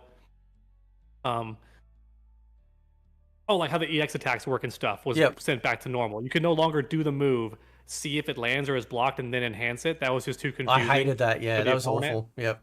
Yeah, that was awful. That's from Injustice. So they got rid of that. They got rid of the environments, which I'm not a huge fan of either. I think if they're in the background subtly, they're fine. The issue is in MK11, they were a huge part of the gameplay. Like you really wanted to use those things, and I don't like that as much. Yeah. So if they brought them back but toned it down, fine. But I liked how MK1 was just who you were playing. That was cool to me. I like that. I loved the big move list. I think for some characters it got a bit too ridiculous, but I play Tekken and stuff where the move lists are crazy big. I kind of am used to that. So I didn't mind. That would be my ideal gameplay. It would be like MK9, MK1 style gameplay pretty much is what I want, but without the shenanigans and weird ass hitboxes. Hopefully they watch that video I made recently and don't do any more of those crazy mesh colliders. Or technically it's not a mesh collider. I used the wrong vernacular. It's more accurate to say it's like cubes and spheres that are parented to their body, like their joints, their bones, pretty much. And we just can't see that. But do you have any? I don't know if that's true though. But do you have any reason why they're doing like that type of animation? Like, why are they choosing that? You know, when every other fighting game seems to not do that. There's two big reasons. Number one, it's way faster. It's way more time consuming to actually make a rectangle box for every person's attack and decide how long it stays on screen and all that. When you parent it to their fists, their feet, and their other body parts, it's way easier to just say, oh, it's only active for these frames, and just leave it at that. You don't have to actually draw it manually. You just parent it to the body parts, and then you're done. My only issue, I don't even mind that so much for the attacks, except that it's not a 3D game. That same process is used for Tekken and Soul Calibur, but it makes sense because they're 3D. So you have to have like 3D shapes on them. For a 2D fighting game, there's no reason to do anything but boxes. It makes things way more consistent. Now, with Tekken, they still have issues though. There's still plenty of moments in Tekken where you will watch someone do a move and they kick clean through their head. You're like, why didn't that hit? Well, it's because their foot rotated and it rotated the box, and now the box barely slid past their head or something. So that wouldn't happen if it was a 2D box. And Mortal Kombat is a 2D game. There is no reason to have 3D collision going on. That's reason number one, is it's way faster. Reason number two is this is a lot of Midway employees, at least when MK9 happened, right? And Midway Games did the boxes and circles because it was a 3D game that they had made. So they had that. I think they just didn't want to try a whole new thing. They wanted to stick to what they knew, which was those, parenting to the joints. Which for anyone watching, joints is just what you call the bones of an animated character. And you can't see them, but they're there. Now, the reason why I'm not certain about how they actually do it, I'm just theorizing, is because there's no mods that exist that show you. For some games, you can just turn it on. Like in Street Fighter 6, you can just turn on, show me the hurt boxes. And it will in training mode. It's really neat. And it's funny how NetherRealm games don't have that, because as much as some people want to hate those games, they pioneered making stuff accessible, like frame data. No other game gave that to you. Injustice was the first game that said, here it is. You want to see it? Here it is. No one else did that. That was awesome, and it was free. They added a lot of stuff in training mode that other games did not add. That was free. It was awesome. Yet they still haven't added show me the hurt boxes, which is odd. And no modder has done it either. You would think someone who can code would just look in the games and go, I'm going to uncheck whatever says hide this. I'm going to uncheck that. And now you can see it. Because it's always there. We're just not able to see it because the game says hide that. But it's always there. So I'm wondering why that's not a thing. Because I can Google right now, like, deception hitboxes, and it'll actually show me. There's a way to mod it on the 3D era games. I can see it. I don't have any images or footage of that for the NetherRealm games, so I'm not 1,000% on what they're doing. I'm just guessing. But it makes sense to me, and it causes so many problems. It's just the hurt boxes. If the hitboxes were still on their fist, fine. For me, it's what you can actually hit on them that needs to be consistent, because with Sindel and MK11, she had this really cool combo, but it relied on landing her jumping 2 and then something else. And her jumping 2, when you smack them, they do this. Their head flies back. Makes it really hard to land your follow-up because their head flies backwards and the box moves with it. That's so stupid. I don't mind her attack being her fists and feet. It's the fact that what I'm trying to hit will literally move out of the way based on what I hit them with prior. That's stupid. That's my only real gripe. Sorry, didn't mean to cut you off again. No, that's no, that's the, again, yeah, floor's yours, bro. Like I want to hear all of this stuff. This is really interesting. And again, you've got experience with like development and stuff, so this is actually really good. So maybe you can answer this question then, moving like, so taking that. One of the things I've noticed is that NRS games seem, and this is a common thing that people have picked up on over the years, that NRS games feel very stiff. Their animation doesn't seem very smooth. Sometimes when it feels like, when I'm, being hit by combos, I kind of feel like things feel sticky, like I'm sticking to characters.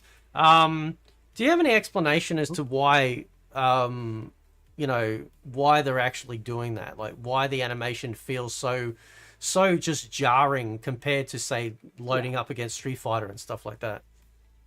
I do actually, yeah, and it's something I wish they would have changed. And it took them all the way until MK11 to finally implement some of this stuff. So the reason why it can feel stiff for you as the player doing the hits and stuff, not animation-wise, because animation-wise, I've never thought they were anything below passable. I've always thought they're fine. Like, yeah, they could be better, but I even play MK9, and I'm like, there's some charm to these weird jank-looking moves. I don't really mind.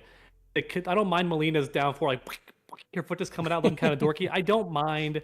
I don't give a shit. I only care if it looks really dumb, which it does sometimes.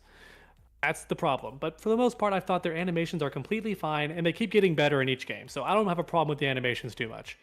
Now, what I do hate is, like you said, it feels sticky. It feels like you're in mud sometimes. Then you play Street Fighter 6, and you're like, oh, I actually get responsive button presses.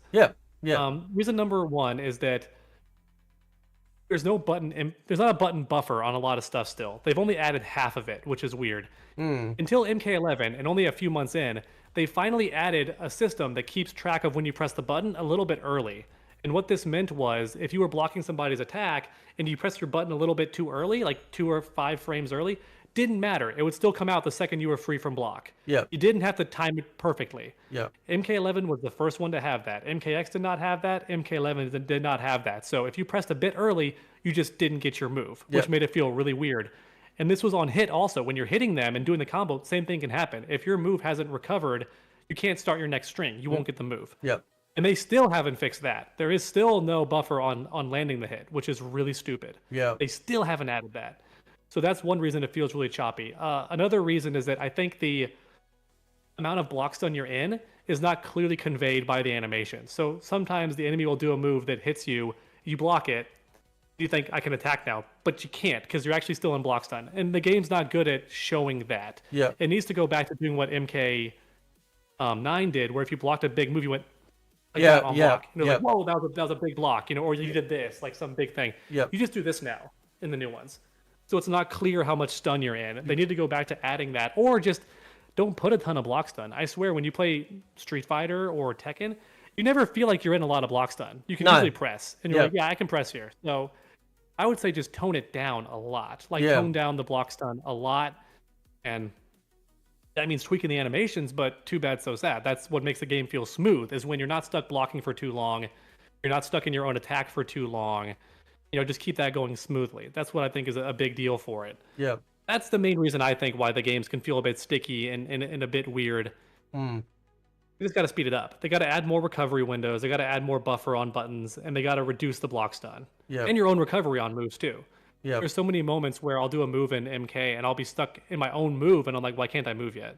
I landed the move, I want to dash in, and you just can't yet. And I'm like, damn. So yeah, that's going back to the legacy games. Like, it's sort of like, even though like we didn't have that sort of thing, but we sort of did and sort of didn't. Like, we felt like there was very impactful, attacks. So uppercut, roundhouse kicks, standing high kicks. Everything kind of felt like we were hitting, and it felt really good. And everything, to me anyway, back then, everything felt very one-to-one. I mean, I've said, like, I'm not a big, I don't mind combos. I just prefer like the old school way of doing things, whether it be inside of a juggle, maybe the dial-in combos where you've got to be on top of the opponent, like most fighting games when you're doing the combo. Because there are some combos, there's like that Liu Kang kick one in MK1 you know, where he's like going bang, bang, bang out there. And you can see like one of the feet, it's not even hitting. Like the animation is not even connecting with them, but it's still registering as following up. And I miss it. Like you do an uppercut, the screen would shake. You know, you get the announcer going, "Well done." cool. You know, that's one thing it feels like they've scaled back on heavily is all the ambience. You know, like, you know, you don't even get the trees whirring anymore in the living forest. No announcer True. or anything like that. There's no, all the very, especially like the old legacy stuff, that they kind of really scaled back on that. One of my thoughts on that was that because of, you know, blind players, perhaps, where, you know, the audio, they don't want to have too many things coming in so they can try and like pinpoint and recognize, you know, movements and kicks, punches, you know, when they're doing things, you know, is that a thing? But I thought, yeah, but then you could have volume controls for those and just mute, you know, mute the ambient, mute announcers or whatever. Yeah, I don't know. It's just the spirit of MK, because I have been a very negative Nancy. I know that 100%. And then people are like, I can't believe, I've never seen Fate so happy when the Legacy Collection announced. It's like, yeah, because I love MK, and I feel like, for me anyway, and I'd love to know where you're sort of thinking with MK at the moment, but I feel like MK's lost its way, you know, from what I remember of it being, and seeing the especially from a lot of the older crowd, the announcement of Legacy Collection has been nothing just but this massive shot in the arm. You know, there are people like dusting off, you know, right, that's it, I'm coming out of retirement. I'm going to come back and have fun. And because this is We're taking a week off work when the game launches. They're like, I got the week off. Yeah, exactly. You know, and that's just, and it's so good to see, you know, especially for like us older fellows that, you know, grew up from the very beginning. But do you feel like NRS has lost their way? Do you feel like the spirit of MK has been lost in favor of something else, or I don't know? It has and it hasn't. It feels almost like a civil war going on. I think the people doing the gameplay are very much still diehard MK fans, which is why the fatalities are still really graphic. It's why even the concept art is sexy. It gets reduced later on. Like someone who has a final say turns it away. Yeah. They haven't even shown us the concept art for MK1, which is why I joked in my video, I wonder if they learned from MK11 and MKX. Did we see the other outfits and go, why wasn't that one picked? And the people go, oh, we can't, it makes the higher up guy look bad, so we have to, you know, get rid of the concept art. Yeah. So that's unfortunate. Like, people think MK9 was a revealing game, and it was, but the concept art for MKX, like Katana, good lord, they actually went more in that direction with some of the outfits, and you're like, Jesus! But they never made it into the game. But back then, people weren't as like privy to the whole takeover that was happening. Yep. So there's this split of like, some people at NetherRealm want to do this new thing where it's like more mature, it's less ridiculous, and that's not what a lot of fans want that are more old school. But the gameplay people, I think, are still trying to be classic about it. In fact, even when you watch some of the cutscenes for MK11, the director will purposely do butt shots a lot. And I'm like, okay, whoever's doing this camera work is still an old school MK fan, right? Yep. And same with some of the concept art. Like, they'll be showing stuff that you would not get to see. Not the concept art, the arcade ladder endings that are artwork are more like salacious and a bit naughty. And you're like, okay, that's not the same guy that made the costumes, because they were allowed to keep those in. Yep. So there's this kind of tug of war happening in the studio, and that new guy is in charge. So I'm hoping that maybe we'll see more of a return to form. Yep. People are saying that could be even why the legacy thing happened at all, is because he knew he'd be in charge and they started working on the classic stuff. That'd be great. I'm like many fans flabbergasted why we haven't gotten a remake yet of the 3D era, or even just MK9. Like, that would be fantastic. Yep. Although Tekken hasn't gotten it either. It's only Street Fighter fans that are eating good in that regard, because even Tekken hasn't done a collection. So it's just them. They're the ones who get to eat for some reason. Yeah. No, I think they have lost their way a bit. I want it to go back to being really violent. I want it to have a dark tone overall. You can still have Johnny Cage making his jokes and stuff, but I never feel like anyone's ever in danger in the NetherRealm games. I'm like, yeah, they're fine until someone randomly dies. Yeah. But it's never going to be a death that actually shocks you. It's always going to be a safe death. Yeah. So, you know, like, with Johnny Cage, I was thinking it before when you mentioned it that, you know, I do miss old school Johnny Cage where, like, yeah, like he'd make jokes, but now he's literally the you know, he's the joke factory. You know, it's like he is the clown. Whereas before, you know, like whether it be in the movies or the old games, like his main sole purpose was to try and prove that everything that he was doing in the movies he could actually do without any stunt work whatsoever. And that was such a core focus of his character. And then somewhere along the lines it kind of swapped. Same with Kung Lao. Like I love old school Kung Lao, where he's very stoic, you know, White Lotus monk. With obviously he's kind of like the Aragorn, where, you know, he's got this history as like, oh, my great, you know, the great Kung Lao, my ancestor, you know, he got defeated, you know, can I step up, you know, just like with Aragorn, you know, he's got like, you know, the bad history, you know, I can't think of his name right now, Isildur, you know, so now it's up to him. Can he step up? You know, can he not fall to the darkness? Can he be the light? I miss that, and now it's kind of like a buddy cop, you know, and it's kind of like, yeah, like sure you get some laughs and stuff, but again, I remember how these characters were, and it's like, man, does nobody look at their old shit and go, yeah, we need to, you know, let's bring those back. Like even with Sindel's retcon in MK11, I hated that, you know, like it's like, Yeah, it was really stupid. It's like, what are you doing? There was a lot of retcons in that game. Made a full video about it. Yeah. Yeah. Yeah, I actually send me the video. I'd love to look at that, man, because like, you know, I know about like Sindel's the big one. You know, and I thought Shao Kahn was great. I mean, I thought Shao Kahn was still Shao Kahn to a degree, you know. He's just dumber, but yeah, he is still like evil Shao Kahn. Yeah. His motivation also is not explained well in NetherRealm. They actually apparently imply in the old games that it's Onaga, or to a greater extent, the one being that is coercing him into merging realms, but making him think that it's his idea. Oh yeah, because the one being wants to come together. Yeah. So yeah. Yeah. Okay. That's interesting. That is interesting. Shit.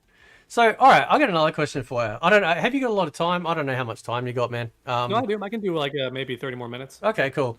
Because I was going to ask too. Did you want to take some questions from the chat? At some point, just some. You know, if that's something, no one's going to jump in. It'll just be like, you know, questions they can post in chat. We can do a few for sure. Yeah, absolutely. Those are always fun. I wanted to add one thing real quick before we move to that, because MK1 was undoubtedly cut short, just like MK11 was cut short, and it makes me sad because I do wonder if maybe that third story mode was going to slowly revert back. I was kind of always hoping they would do that, where Liu Kang tried his best to make a peaceful new realm, but then all this shit happened and it just slowly regresses. So, for example, he made the Lin Kuei a force for good, but over time it's going to get corrupted and go back. Like, Cypher's going to start the Cyber Lin Kuei. Yeah. And, like, how cool would that have looked to see people get cyberized? Maybe she even succeeds in capturing Cyrax and changes her too. And how dark would that be? Yeah. How angry would Scorpion be? Because they had just rekindled their friendship. Yeah. And although I do love that meme of like, if you showed me this image and told me 10 years later they go fuck, and it's just Sector and Beyond next to each other, and I'm like, oh no, I hate it. I hate that that's true. Yeah. Fan fiction sometimes with this shit. Yeah, no, that would have been. I will send you that. That actually would have been. Yeah, that would have been actually cool. You know, because it's kind of like, it's like no matter what that, like, Liu Kang tried to do, you know, everything was just gonna fuck up. Like it was always gonna, you know, mess up. You know, that was just... Chronica laughing in the background, like, yeah, I tried that shit too, bitch. Now you suffer. Your ideal time will never happen either. Yeah, it's like you can't get it perfect either. Yeah, you didn't listen, so whatever. Fucking now you deal with it. All right, I'm gonna over here chilling. But yeah, all right. Well, I'm gonna. So if people have any questions, I'm just gonna pop this on the screen. So basically, and I've done this with my fight night, right? Where, so if you have a question, a decent, respectful question, of course, then just put the speaker emoji and then your question after it. And then I'll read it out for True, and he can answer it. So while we're waiting for that, have you because I know obviously with Mike, he's been gravitating towards Bleach, right? It seems like, he's kind of been finding love over there.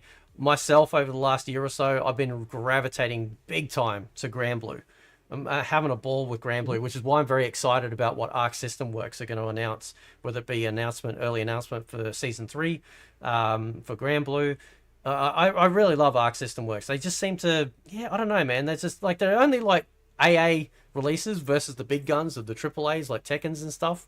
But man, they're pretty solid. I'm pretty happy, with what they pump out. Mm-hmm. But do you have another game that you've been like kind of gravitating towards, with in regards to fighting games? You go, I kind of really love this. Yeah. I mean, I want to like Tekken 8, but then, and I was really excited to get into it when a couple of my Tekken videos really blew up and did well. I thought, oh, good, I've finally broken into the Tekken, community. But then I made like 3 more videos and they didn't do super well. I was like, damn it! Still haven't broken into that. So I still haven't fully committed.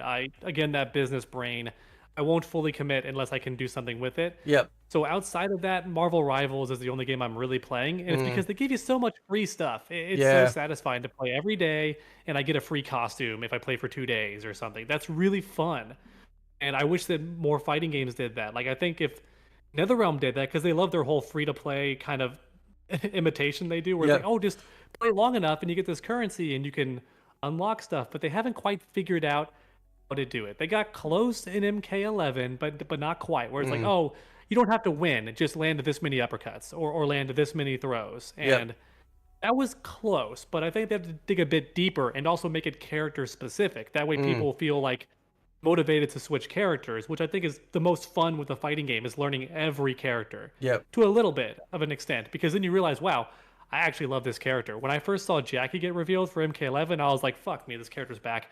This is the worst combat kid. She's not new in any way. Like, she's just little Jax. Yeah. But then she comes out, and I'm like, holy shit, she's fun to play. Like, they did a great job with her gameplay. So I wouldn't have known that if I wasn't doing my channels and making guides and stuff. So I want every game to do that, to like encourage you to play different characters, which is what Marvel Rivals does. It says land this much damage with this character. Yep. And I think that's cool. Yep. All right, so we got a first question by Josh Allen. How you going, man? He goes, in my opinion, Mortal Kombat DLC fighters should cost less than the guest fighters, since NRS doesn't have to pay additional licensing fees for them. What are your thoughts? So when they bring... That makes sense. Yeah, that makes sense. The issue is that that road goes both ways, right? Because technically video games cost millions of dollars to make, and they've only gotten more expensive. Yep. And unfortunately, now they're going to finally get pricier for us. But my point was, until recently, with, the Switch 2, and I'm sure every other game's going to follow, unfortunately. But until then, the game price didn't go up much at all, despite the cost of making the game going up a ton. Yep. So if you want it to be less money for the main characters than the guest characters, they could reply with you and go, the company could respond and go, well, fine, then we're just going to make them both more expensive, because technically these characters cost thousands to make. Yep. And you buy them for like $5. So yep. They're probably thinking, do you want to play that game? Do you want to go cost for cost? Now, I think his idea makes sense. I just think they should be cheaper in general. And I wish more games adopted what Street Fighter V did, where if you unlock enough currency, you get a free character. Yeah. That was really cool. Do you think? Will they do that? No, because American man want money. But be dope if they did. Do you think do you think all fighting games should have a free to play option? Like Granblue, so they have a rotation all the 4 characters every week. That people can just download and they play. Obviously, there's restrictions with certain modes and whatnot. But do you think that might be beneficial, perhaps, for MK? Oh yeah, yeah. And the first game I saw doing that was actually Killer Instinct. They made it to where they rotated the characters, and that was a fighting game example. Yep. I think that was way before Granblue, and Mortal Kombat 1 kind of has this a little bit, and I'll commend them for it. Their microtransactions were stupid. I hate it. It was really dumb. Made a whole video about it. Greed killed Mortal Kombat 1. Right? I don't pull any punches in that video. Yep. But one thing they did do that's really cool is, even if you don't own the character, you can do that tower with the new character and see if you actually like them. Yep. And I think that started with MK11, and that's actually cool. You can try the character before you buy. I don't think anyone else lets you do that with DLC. Yeah. So that's pretty neat, and I think they deserve some updates for that. Yeah. Yeah, for sure. Some updates. So, Realm of the Rage, is a question. I know he forgot to put his speaker in, but he says, is there any character that hasn't been in an MK game that you would want to see return in the next MK? Oh yeah, absolutely. Not just characters I want to see return, but characters who've been in the games but never playable, like Tasia in Yeah. Special Yep. Forces. Like, Yep. why not? No Face could be fun. He's got a flamethrower gimmick. Maybe he can blow up his own tank and hurt himself for Yep. a launcher. That'd be fun. Yep. There's characters that have never been playable. Belloc was canceled twice. Like, he'd be great to have finally be in a game. Yep. Yep. That'd be fantastic. Who's been missing for a really long time? Of course, Hotaru would be cool to see done correctly, but for the life of me, I'm not sure what they could do Yep. except really lean into his spear. Otherwise, I Yes. don't get how he'd be different. Yep. Because Yeah. at least Havoc hurts himself, so that was his gimmick, right? They just cranked that up to 11 in MK1. Yep. But what do you do with Hotaru? I can't think of anything unique he really does except that spear, which means Jade can't be in the game. Otherwise, it's a direct parallel to how she plays, kind of, with a long weapon. That's true. Yeah. Otherwise, I don't know what Hotaru does, but I want him to come back. I want every goofy 3D character to be given a chance. Su Hao would be fine too. Yeah. Like, bring him back. Yeah. I think some of his ideas were actually neat in Armageddon. His Yep. little bouncy ball. Yep. That's a fun move. Like, I'd love to see that actually implemented. Yep. It sucked in Armageddon because you could sidestep, but in a 2D game, that would actually be neat. Yep. Like, do it. Yep. Bring him back. That would be cool. Don't bring back Bill Wright Show. I hate him. Everyone else can come back. Yeah. All right. So, Gingerman Prime, he says, speaking of rivals, would you be in favor of a Capcom skins collaboration like someone did in fan art over on Reddit? For Mortal Kombat, it's not going to happen. For rivals. They mean for rivals. I think he means for rivals. Yeah. Yeah. So they just put characters' skins on existing characters that are similar enough, he means? Like, Yeah. okay. Yeah. No, that'd be cool. Yeah, no, I'd love that. I'm all for new skins and collectibles and stuff. No, 100%. I even like when other fighting games do that. Like Street Fighter V was putting like Mega Man outfits and Monster Hunter outfits on the characters. And Yep. that was fun to me. I liked that. Yep. Mortal Kombat could do that because NetherRealm owns DC properties. Then they did it a bit with MK11 where they made Baraka Killer Croc. They made Yep. Katana Catwoman. Like, that was cute. Although I think they didn't go far enough because Katana is still Katana. She's just Yeah. wearing a cat mask. I wanted like a full Catwoman suit. That'd be Yep. way more fun, If you're gonna do it 100%. Yeah. Like, give Homelander a Superman suit. Yep. Just 1-to-1. Just do it. Yep. Don't half-ass it. By the way, who do you use in rivals? I forgot to ask, man. Oh man, I played a bit of everybody, but Yep. I ended up becoming a healer because I played Jeff at first because I was like, oh, dude, that's so great that Jeff's in the game. He's so I'm a- playing Jeff the Shark. You can fucking He's a troll. shit. He is. He's This was so before that funny happened. though, This was man. the first week. He's so funny. Yeah. I liked Venom a lot too, but it took me a bit to understand how to play Venom, which is ironic because the game acts like he's the easiest character to play, and I guess he kind of is, but to actually get kills with, Yeah. he's complicated. Yep. And they buffed him finally recently. So I like Venom a lot too, but I'm playing a healer, so I'll play it's scrubby, but I like playing I'm brain farting on the name, and I play him every day almost. Or whenever I play this character at least That's once. all right. That's all right. It's the one who can shift between dark and light. Cloak and Dagger. Oh, Cloak and I like Dagger, playing yeah. Cloak and Dagger. Yeah, Because badass they're character. so brain dead. Like Yeah. they're so good. Like, they're so cheesy. They don't have to aim. You just auto aim, kill somebody with the Yep. dagger or cloak. Then when your dagger, even her move travels and tracks a bit. So if Iron Man tries to fly away, I'm like, and I still kill him. Yep. Little kill marker. I'm like, yeah, take that bitch. And also though, I like playing Squirrel Girl because she's also brain dead. I just fire around the corner, Yep. get my kills. Yeah. Now she has a technicality to her to where if you actually learn her, she's actually in depth. But Yep. I guess I play a bit of everybody. The only characters I don't like are the ones that are really brain off. Like, I don't like Iron Fist. I think he's way too Yeah. brain off. Yeah, yeah. I started playing, and I still love him, Moon Knight, because I found like he seemed a little bit hard at first, but I persisted because I just like how the character looks. He's a badass looking character. Mucks around a bit with Hulk.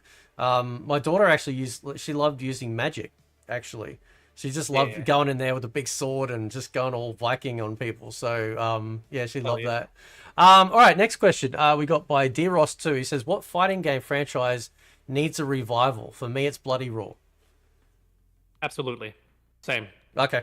Yep. Bloody Roar is the only one I want. Like, it'd be cool if other games got it, but Bloody Roar is the one that I'm still confused why it hasn't happened. Yeah. I feel like it's free money. Yeah, it's just... I wonder, like, did you try Fatal Fury? Like, what did you think if you tried it out? The new one? Yeah. I did. I thought about if it blew up, I was going to go straight into it, but even my clickbaity video didn't work on it, which was actually not clickbait. It was true, but the title said, "This fighting game will make you rich," or "This fighting game could make you a millionaire," or something like that. Because if you win that tournament, you will actually become a millionaire, and that's after taxes. Like other fighting games have had $1 million for the prize pool, but you lose 40% the taxes, so you're actually just making like 600K. Which is still life-changing money, but it's not a millionaire. The KOF game or the Fatal Fury game, if you win, it actually is a millionaire because it's like $2 million if you win. So you actually become a millionaire. So that's what the video was about. It didn't perform very well. So I was like, okay, well, I guess this game is about as dead as I expected. And apparently it is pretty dead on arrival. It only got views back when people were playing it during the closed beta and stuff because you couldn't get gameplay by doing it. You had to watch someone else play it. So the views were higher. Now pretty much I think everyone's abandoned it. Now it's become a meme to kind of joke on it because for anyone watching not aware, the guy who owns it is filthy, filthy rich. And he spent so much money marketing it, apparently. We don't know exactly how much, but apparently he spent tons of money marketing it, and the game still flopped. And I'm here wondering, I even ranted about it on a different podcast. No, wait, I ranted about it playing Street Fighter 6 with my buddies. I was like, well, you spent all that money marketing it, but you didn't think to spend a couple more millions making it look like a not Xbox 360 game? Because it looks like an early 360 game. It does, yeah. Like, it's got that vibe, see that and they think it looks like a remake. People can't tell that it's a new game. And I'm like, bro, just what? That was where you put the money in. Also was graphics. It's a big deal for people. Even go pixel if you want to. Like go King of Fighters 13 fully detailed pixels if you want to. That'd be dope too. I was very happy actually because recently they brought out Global Match. Because on PC they had like standard 13 Steam edition, and it wouldn't run on hard drives bigger than 1 terabyte. Like at all. It'd just sit there with a black screen with loading. So then PlayStation 4 got global, and I'm like, oh, please one day bring it out, and then they did. So because I like repping fighting games for PC because it's the platform I play on, and I like to see the communities get bigger and bigger, which is really good because they're obviously very small compared to the console. But before you run off, I actually wanted to ask you, and if you want to pimp out your comic. Because I didn't know that you actually had, done a comic, and that's really cool. Yeah, let me try to find the actual link real quick if I even have it on this computer. That's an Indiegogo comic. Yeah, here's the long link. I wish I had the short one here on me, but I don't. So it's my second comic book venture, Ace of Spades.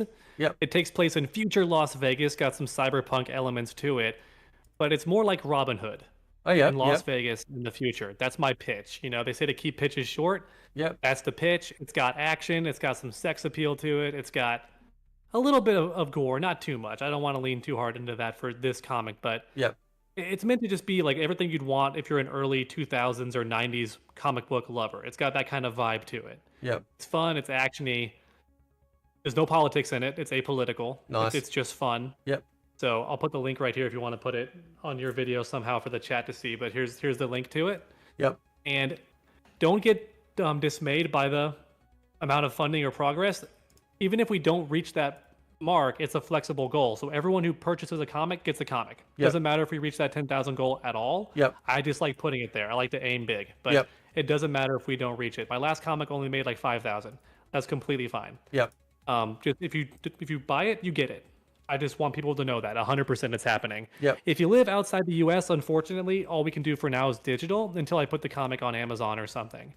But the digital is cheaper, so that's a plus. It just costs way too much, I learned, to mail to certain countries. It's ridiculous. And also, even though it's cheaper to use the USPS, which is just United States Postal Service, they're a bit cheaper, but you can't guarantee it makes it there. That's the annoying part. They even say like our hands are tied once it leaves the US border, and it's like, well, that's shit. So I've learned, unfortunately, that when you're doing international sales with comics and stuff, you're better off just not doing it because it costs way too much, and also it's not guaranteed to even get there. So I did it with the last comic, Top Tier. That one actually went out, but this one just digital if you're outside the US. But a big reason to actually purchase it now on the Indiegogo if you can is because there's limited edition covers that will never be available anywhere else. So cover A is universal. It's being updated right now, actually, because it looks a bit dated compared to the newer covers. Cover B and cover C are exclusive to this crowdfund. You'll never get them anywhere else ever again. Even if it's on comic book shelves, you will not see this cover. It's just for you on this go-go. So Yep. order that now if you want it. And if you scroll down far enough, there's the triple pack, which gives you all 3 comic covers and a cover. And that poster is also exclusive. Yep. So Do you- another reason to Would it be all right buy now. if I shared the screen? Like, go for it. yeah, awesome. I Okay, would be cool. very happy if you did. Yeah, I've also shared the link in the chat too. So yeah, this is True's over here. So yeah, so go check that out. That's awesome, man. Thanks. This one's actually been in the works for a bit. It's not as new as my top tier one. Yep. Oh, also, if you scroll down far enough, I sign it for just $5. So Nice. that's also an option if you want it signed. Nice. That was a bit crazy with the last comic because I had to sign hundreds of comics. That gets a bit tiring, but I'll do it. I don't mind doing it. Yep. So That's really it's a cool. very fun thing to make comics. I like doing them. So Yeah.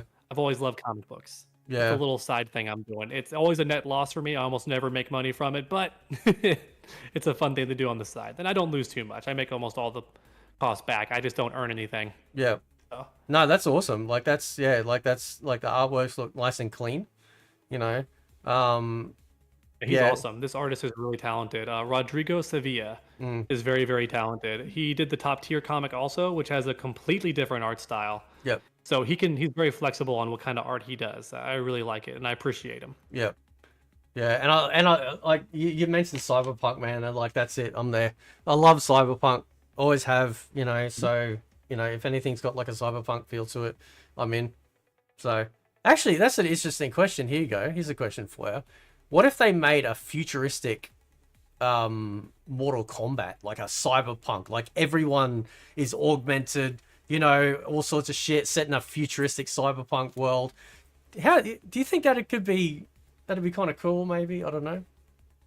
It could be fun, but that feels almost better for a story mode expansion, like a DLC story, or like a what if kind of Oh thing. yeah. Like how Assassin's Creed 3 had that what if story where George Washington stays president and becomes the new emperor, or he becomes the new king. Yeah. It's like a dark timeline. Yeah. That could be fun for Mortal Kombat, where in the future, like maybe the Cyber Lin Kuei wins or Yeah. something. So a lot of people are cyberized in the future, and that could be interesting. Yeah. Otherwise, it'd just be a skin pack or a fun what if story mode. Yeah.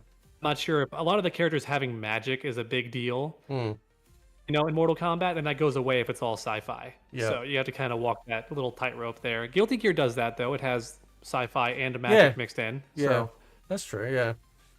So all right. you can mix it. Yeah, I know you. I know you said you only had half now. I think. Are we almost at time? Almost. Almost. I know you About got 10 more to. minutes. So I'd like pimp yourself out. Tell everyone where they can find you. If you've got things that you're looking forward to working on, stuff like that. You know, the floor's yours, man. Okay, I'm sure a lot of you watching already know, but TrueUnderDawg Gaming, you know, just type in True Under, YouTube autofills it, which I find very nice. I don't gotta say my full name letter for letter. Yep. It comes up.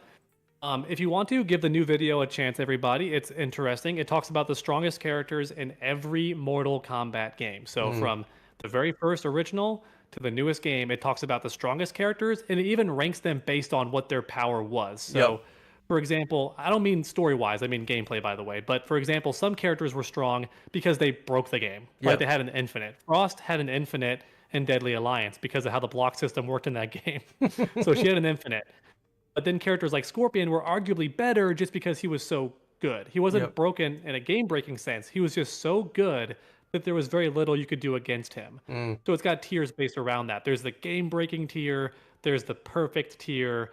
There's the nearly perfect, and then like the top tiers who are still really good, like Sonya Blade and MK9. Yep. When you describe her, she sounds so absurdly unfair and broken, but in that game, she was just top tier. She was not the top 5 or the best. Like, so there's some of that in the video too. It took me a long time to make. I was surprised how long that took. It's twice the length of my regular videos. So if you want to give it a watch, I think it's pretty fun. I even learned some stuff while researching it, like how broken Sector was in MK Gold.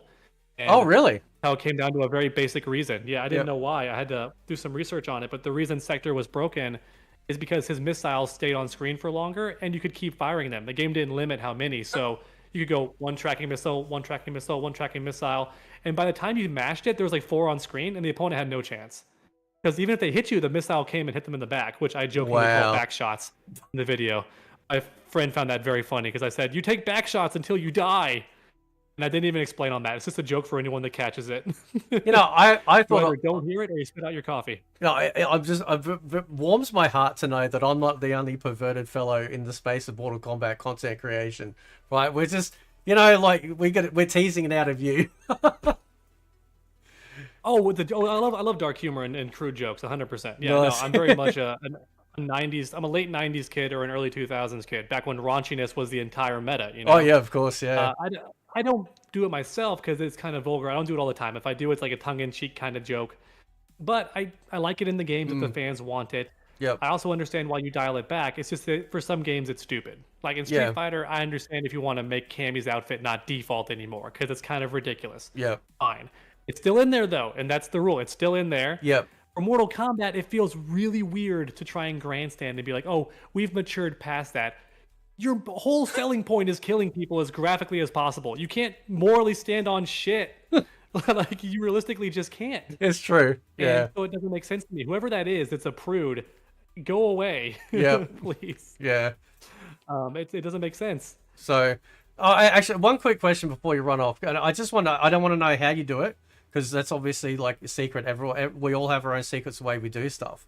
But like with the thumbnail, obviously the way that you design it, is that another thing? Because you've mentioned a few times about, you know, like whether things track, you know, like you know, a title or you know, or layout or a thumbnail or the content that you make. So with your thumbnail designs, is that because you've noticed that when you've done them, that they've actually been picked up more positively, like had a more positive reaction or better, like sort of like, you know, retention rate for people to get in there, in regards to that? If you want to answer, that's Yeah, no, absolutely. And I thought for a second you're going to ask how I make them because I No, have Photoshop pulled up just now and share my screen because it's not that big of a deal. I just literally go use a model viewer to actually look at the models because some people upload. Put you on the wrong window. Here you are. Oh. Now I'm talking to you and not over here at the screen where you were for a second there.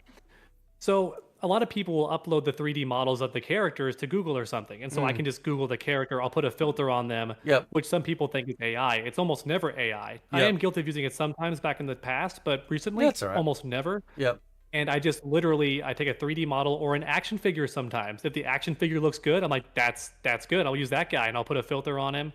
And I just layer it. And I found that glowing eyes were very successful, though I've tried to gravitate a bit away from that because it was just every thumbnail had the glowing eyes and people were like, it's too annoying, it's too consistent. Yep. But before that, it was always 3 heads. People even joked one time in the comments, I didn't know it was an Underdog video because it didn't have the 3 heads in the thumbnail. And I was like, fair enough, it didn't have 3 characters, so you didn't know it was me. I have like phases. Even the Combat Kings roast me for this. Like Sonica and Fort Snicker, like you have eras on your channel where if you scroll down really fast, you'll see here's this half year where he had this art style for his thumbnails. Here's this half year where it all changed completely.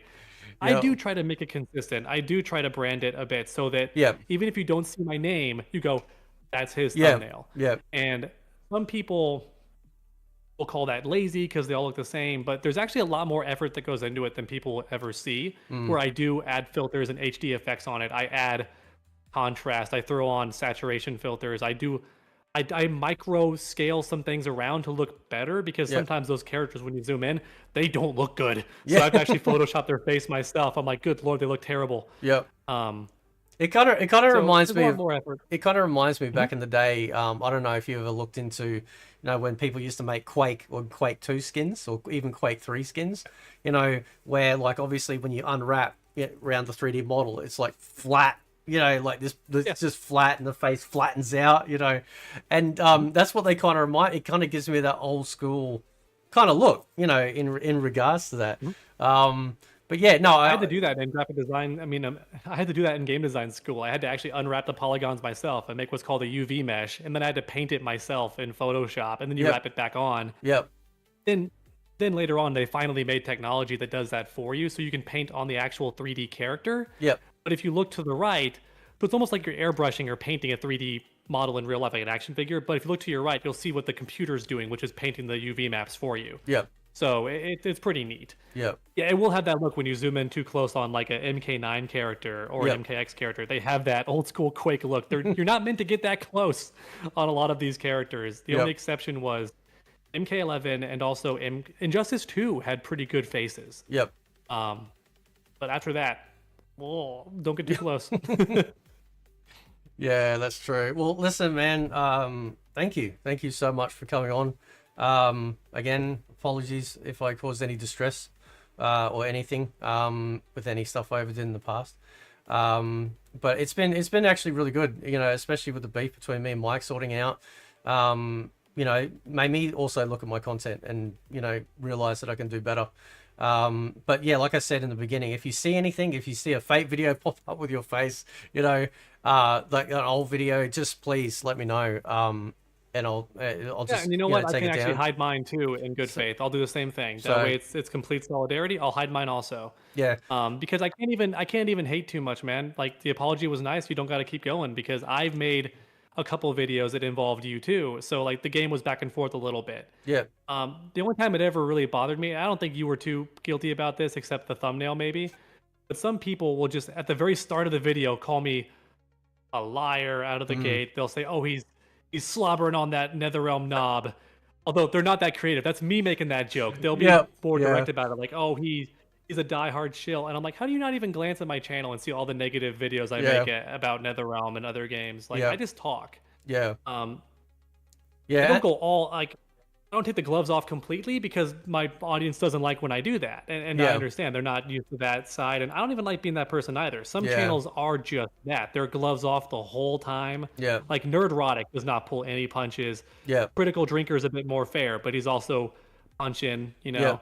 So Yeah, yeah, and that's yeah, and that's the thing. Like that's like I you know I can get real up in my feels with shit, but again at the same time, it's also been very good to sort of reevaluate, and go, you know what, you know, it's like at the end of the day, like, you know, we all want the same thing. We all want to, you know, enjoy games and love MK or whatever we're interested in, you know, and we're all people, you know. And yeah, I mean, shout out to Mike, you know, because that was great. You know, that was a long beef. I don't know what that's like in anime terms, but that was a long ass one, right? yeah, it was definitely not fun, you know. And when I actually watched the videos, it wasn't too bad. The anxiety for me came from, do I respond because everyone told me I shouldn't because it's not my brand? But it's annoying when if ever someone lied about you. You didn't really get too bad about it, but some people would outright lie for a full video, and I'm like, oh, I really want to respond to this. It's so annoying that it's out there and floating around, and some of them blew up, and I'd be like, damn, that video did well for Yeah. that person. Like none of their videos ever do well, but this video did well, and no one's calling them out in the comments because it's probably just my haters watching, I guess, or maybe not haters, but people who don't watch me. And I'm like, damn, no defense at all going on here. And Yeah, I think there's I won't mention the name, but there is one individual who's a little, you know, who's, yeah, I don't know if that's who you're talking about. I can tell you privately. I won't mention publicly. I But don't even know their names. That's the thing. I don't hold on to it long enough to even Yeah. know the names. okay, but yeah, all right, for yeah, anyone watching who hasn't experienced it, it is such a weird and kind of bizarre feeling to just be scrolling through YouTube and you see your face with some really mean thing in the title, and it just feels weird. You're yeah. like, man, I just want to make fighting game videos. Like, Yeah. this just kind of sucks. And that's the thing, because like, you know, I don't want to be adding to that. You know, one of the things that Mike was talking about, you know, when he was sort of reevaluating how he was coming across and looking at things, is like, you know, do I want to, you know, especially with the content that he covers with, you know, people taking their own life and stuff like that. You know, it's like, do you want to, you know, do you even want to add something to that? You know, so it was to be honest, it was an all round blessing for me personally. And I think it's been really good. Both camps have, you know, been great. It's been really good. And to you, bro, thank you so much. You know, you're more than welcome here anytime. You listening and to all your knowledge. I mean, there's so much shit that I'd love to ask you in the future, you know, especially around the game stuff, the game design. I mean, it's really good to actually hear from that perspective.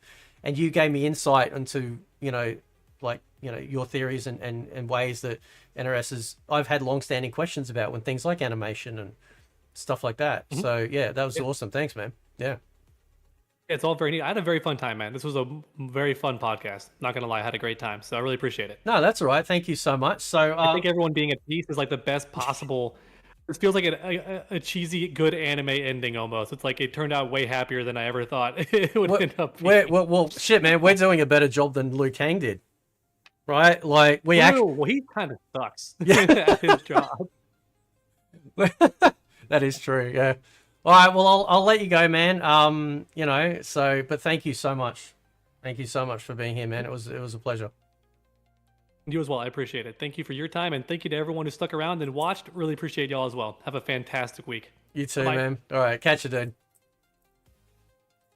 All right. So, I'm gonna roll out the stream, obviously, because it's dedicated to this. I do have his alternate song that I will play. You know, for the end of the stream.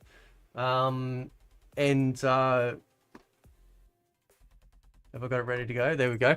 But yeah, shout out to True for coming on the show. It was fantastic. You know, I think I got through most of the stuff I was going to ask him. And shout out to everyone too that also had some questions. There was also a super chat. Let me see if I can find it. Maybe there's too much text that's gone by. Let me just check over. Excuse me. Let me check over here. Because there was one, and I gotta shout it out because where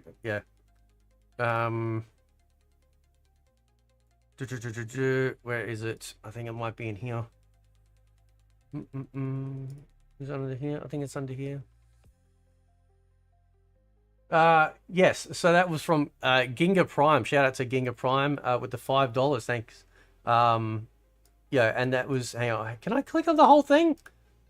Is it going to show me? Oh, yeah, here goes. It was $5. Thank you so much. He goes, from my experience, the death of the golden age of fighting games is usually cited to be with Capcom Fighting Evolution in 2004. Yeah, that was an interesting. That was a really interesting video. Now, after the stream, I am going to be jumping into my Discord. So if you guys are interested in jumping in the Discord and having a chat, for those that might want to do a follow-up after the stream, you're more than welcome. But yeah, shout out to True for coming on. It was fantastic, and it's good. It is good to put all this sort of stuff behind us, because yeah, it's it's not healthy. To be honest, it really isn't like healthy, like, at all. So yeah, so shout out to him for that. And it was good. Yeah, so hopefully you'll come on again in the future, and whatnot. So but yeah, so I'll be on the Discord. I'll play this last song, and then I'll round out the stream, and then if you guys want to chat in there, then yep, more than welcome to. So yeah, I think that's it. Right, there we go. Right, I think I need some food or something as well. Right, so I might check you guys in the Discord if anyone wants to come chat. Otherwise, oh, hang on, where did my screen go? Where did my Discord screen go? Did it just oh, that's right, it just cancelled. Okay, hang on. Right, hang on. Come back. Hang on, I'm just gonna fix this up. Right, that's right, because in the private chat it eventually like closes it. Yeah, don't worry. You see my pretty face in a sec. Here we go. There we go. And I've got my baby. Come here. Oh, there we go. Oh, there we go. There we go, baby. Oh, jeez. Oh, damn. You got a stinky bum. You got a stinky bum, baby. So, all right, let's play this last song, and I'll catch you guys next time.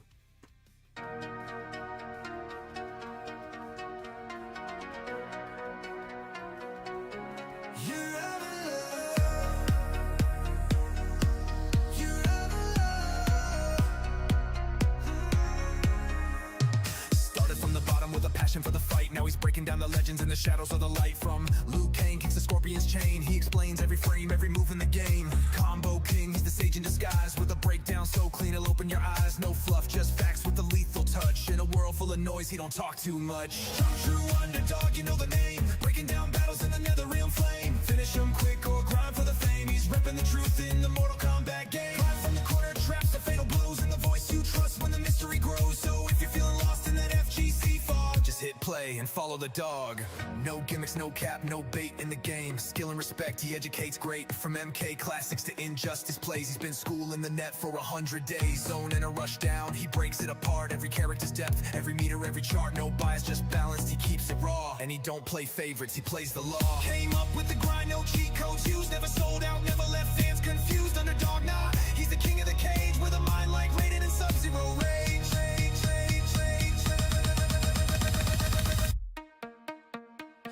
Underdog. Hope he's the mentor of war. Every upload a lesson, a lore. Fatality, nah, this is Destiny blog. True underdog, the FGC demigod.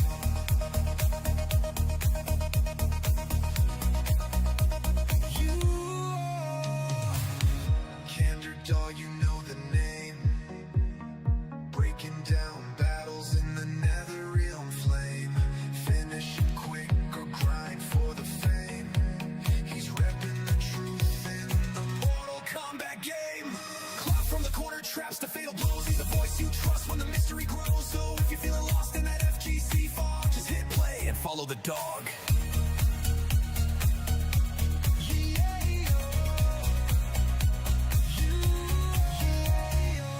No cap, he's the mentor of war. Every upload a lesson, a lore. Fatality, nah, this is Destiny blogged. True underdog, the FGC demigod.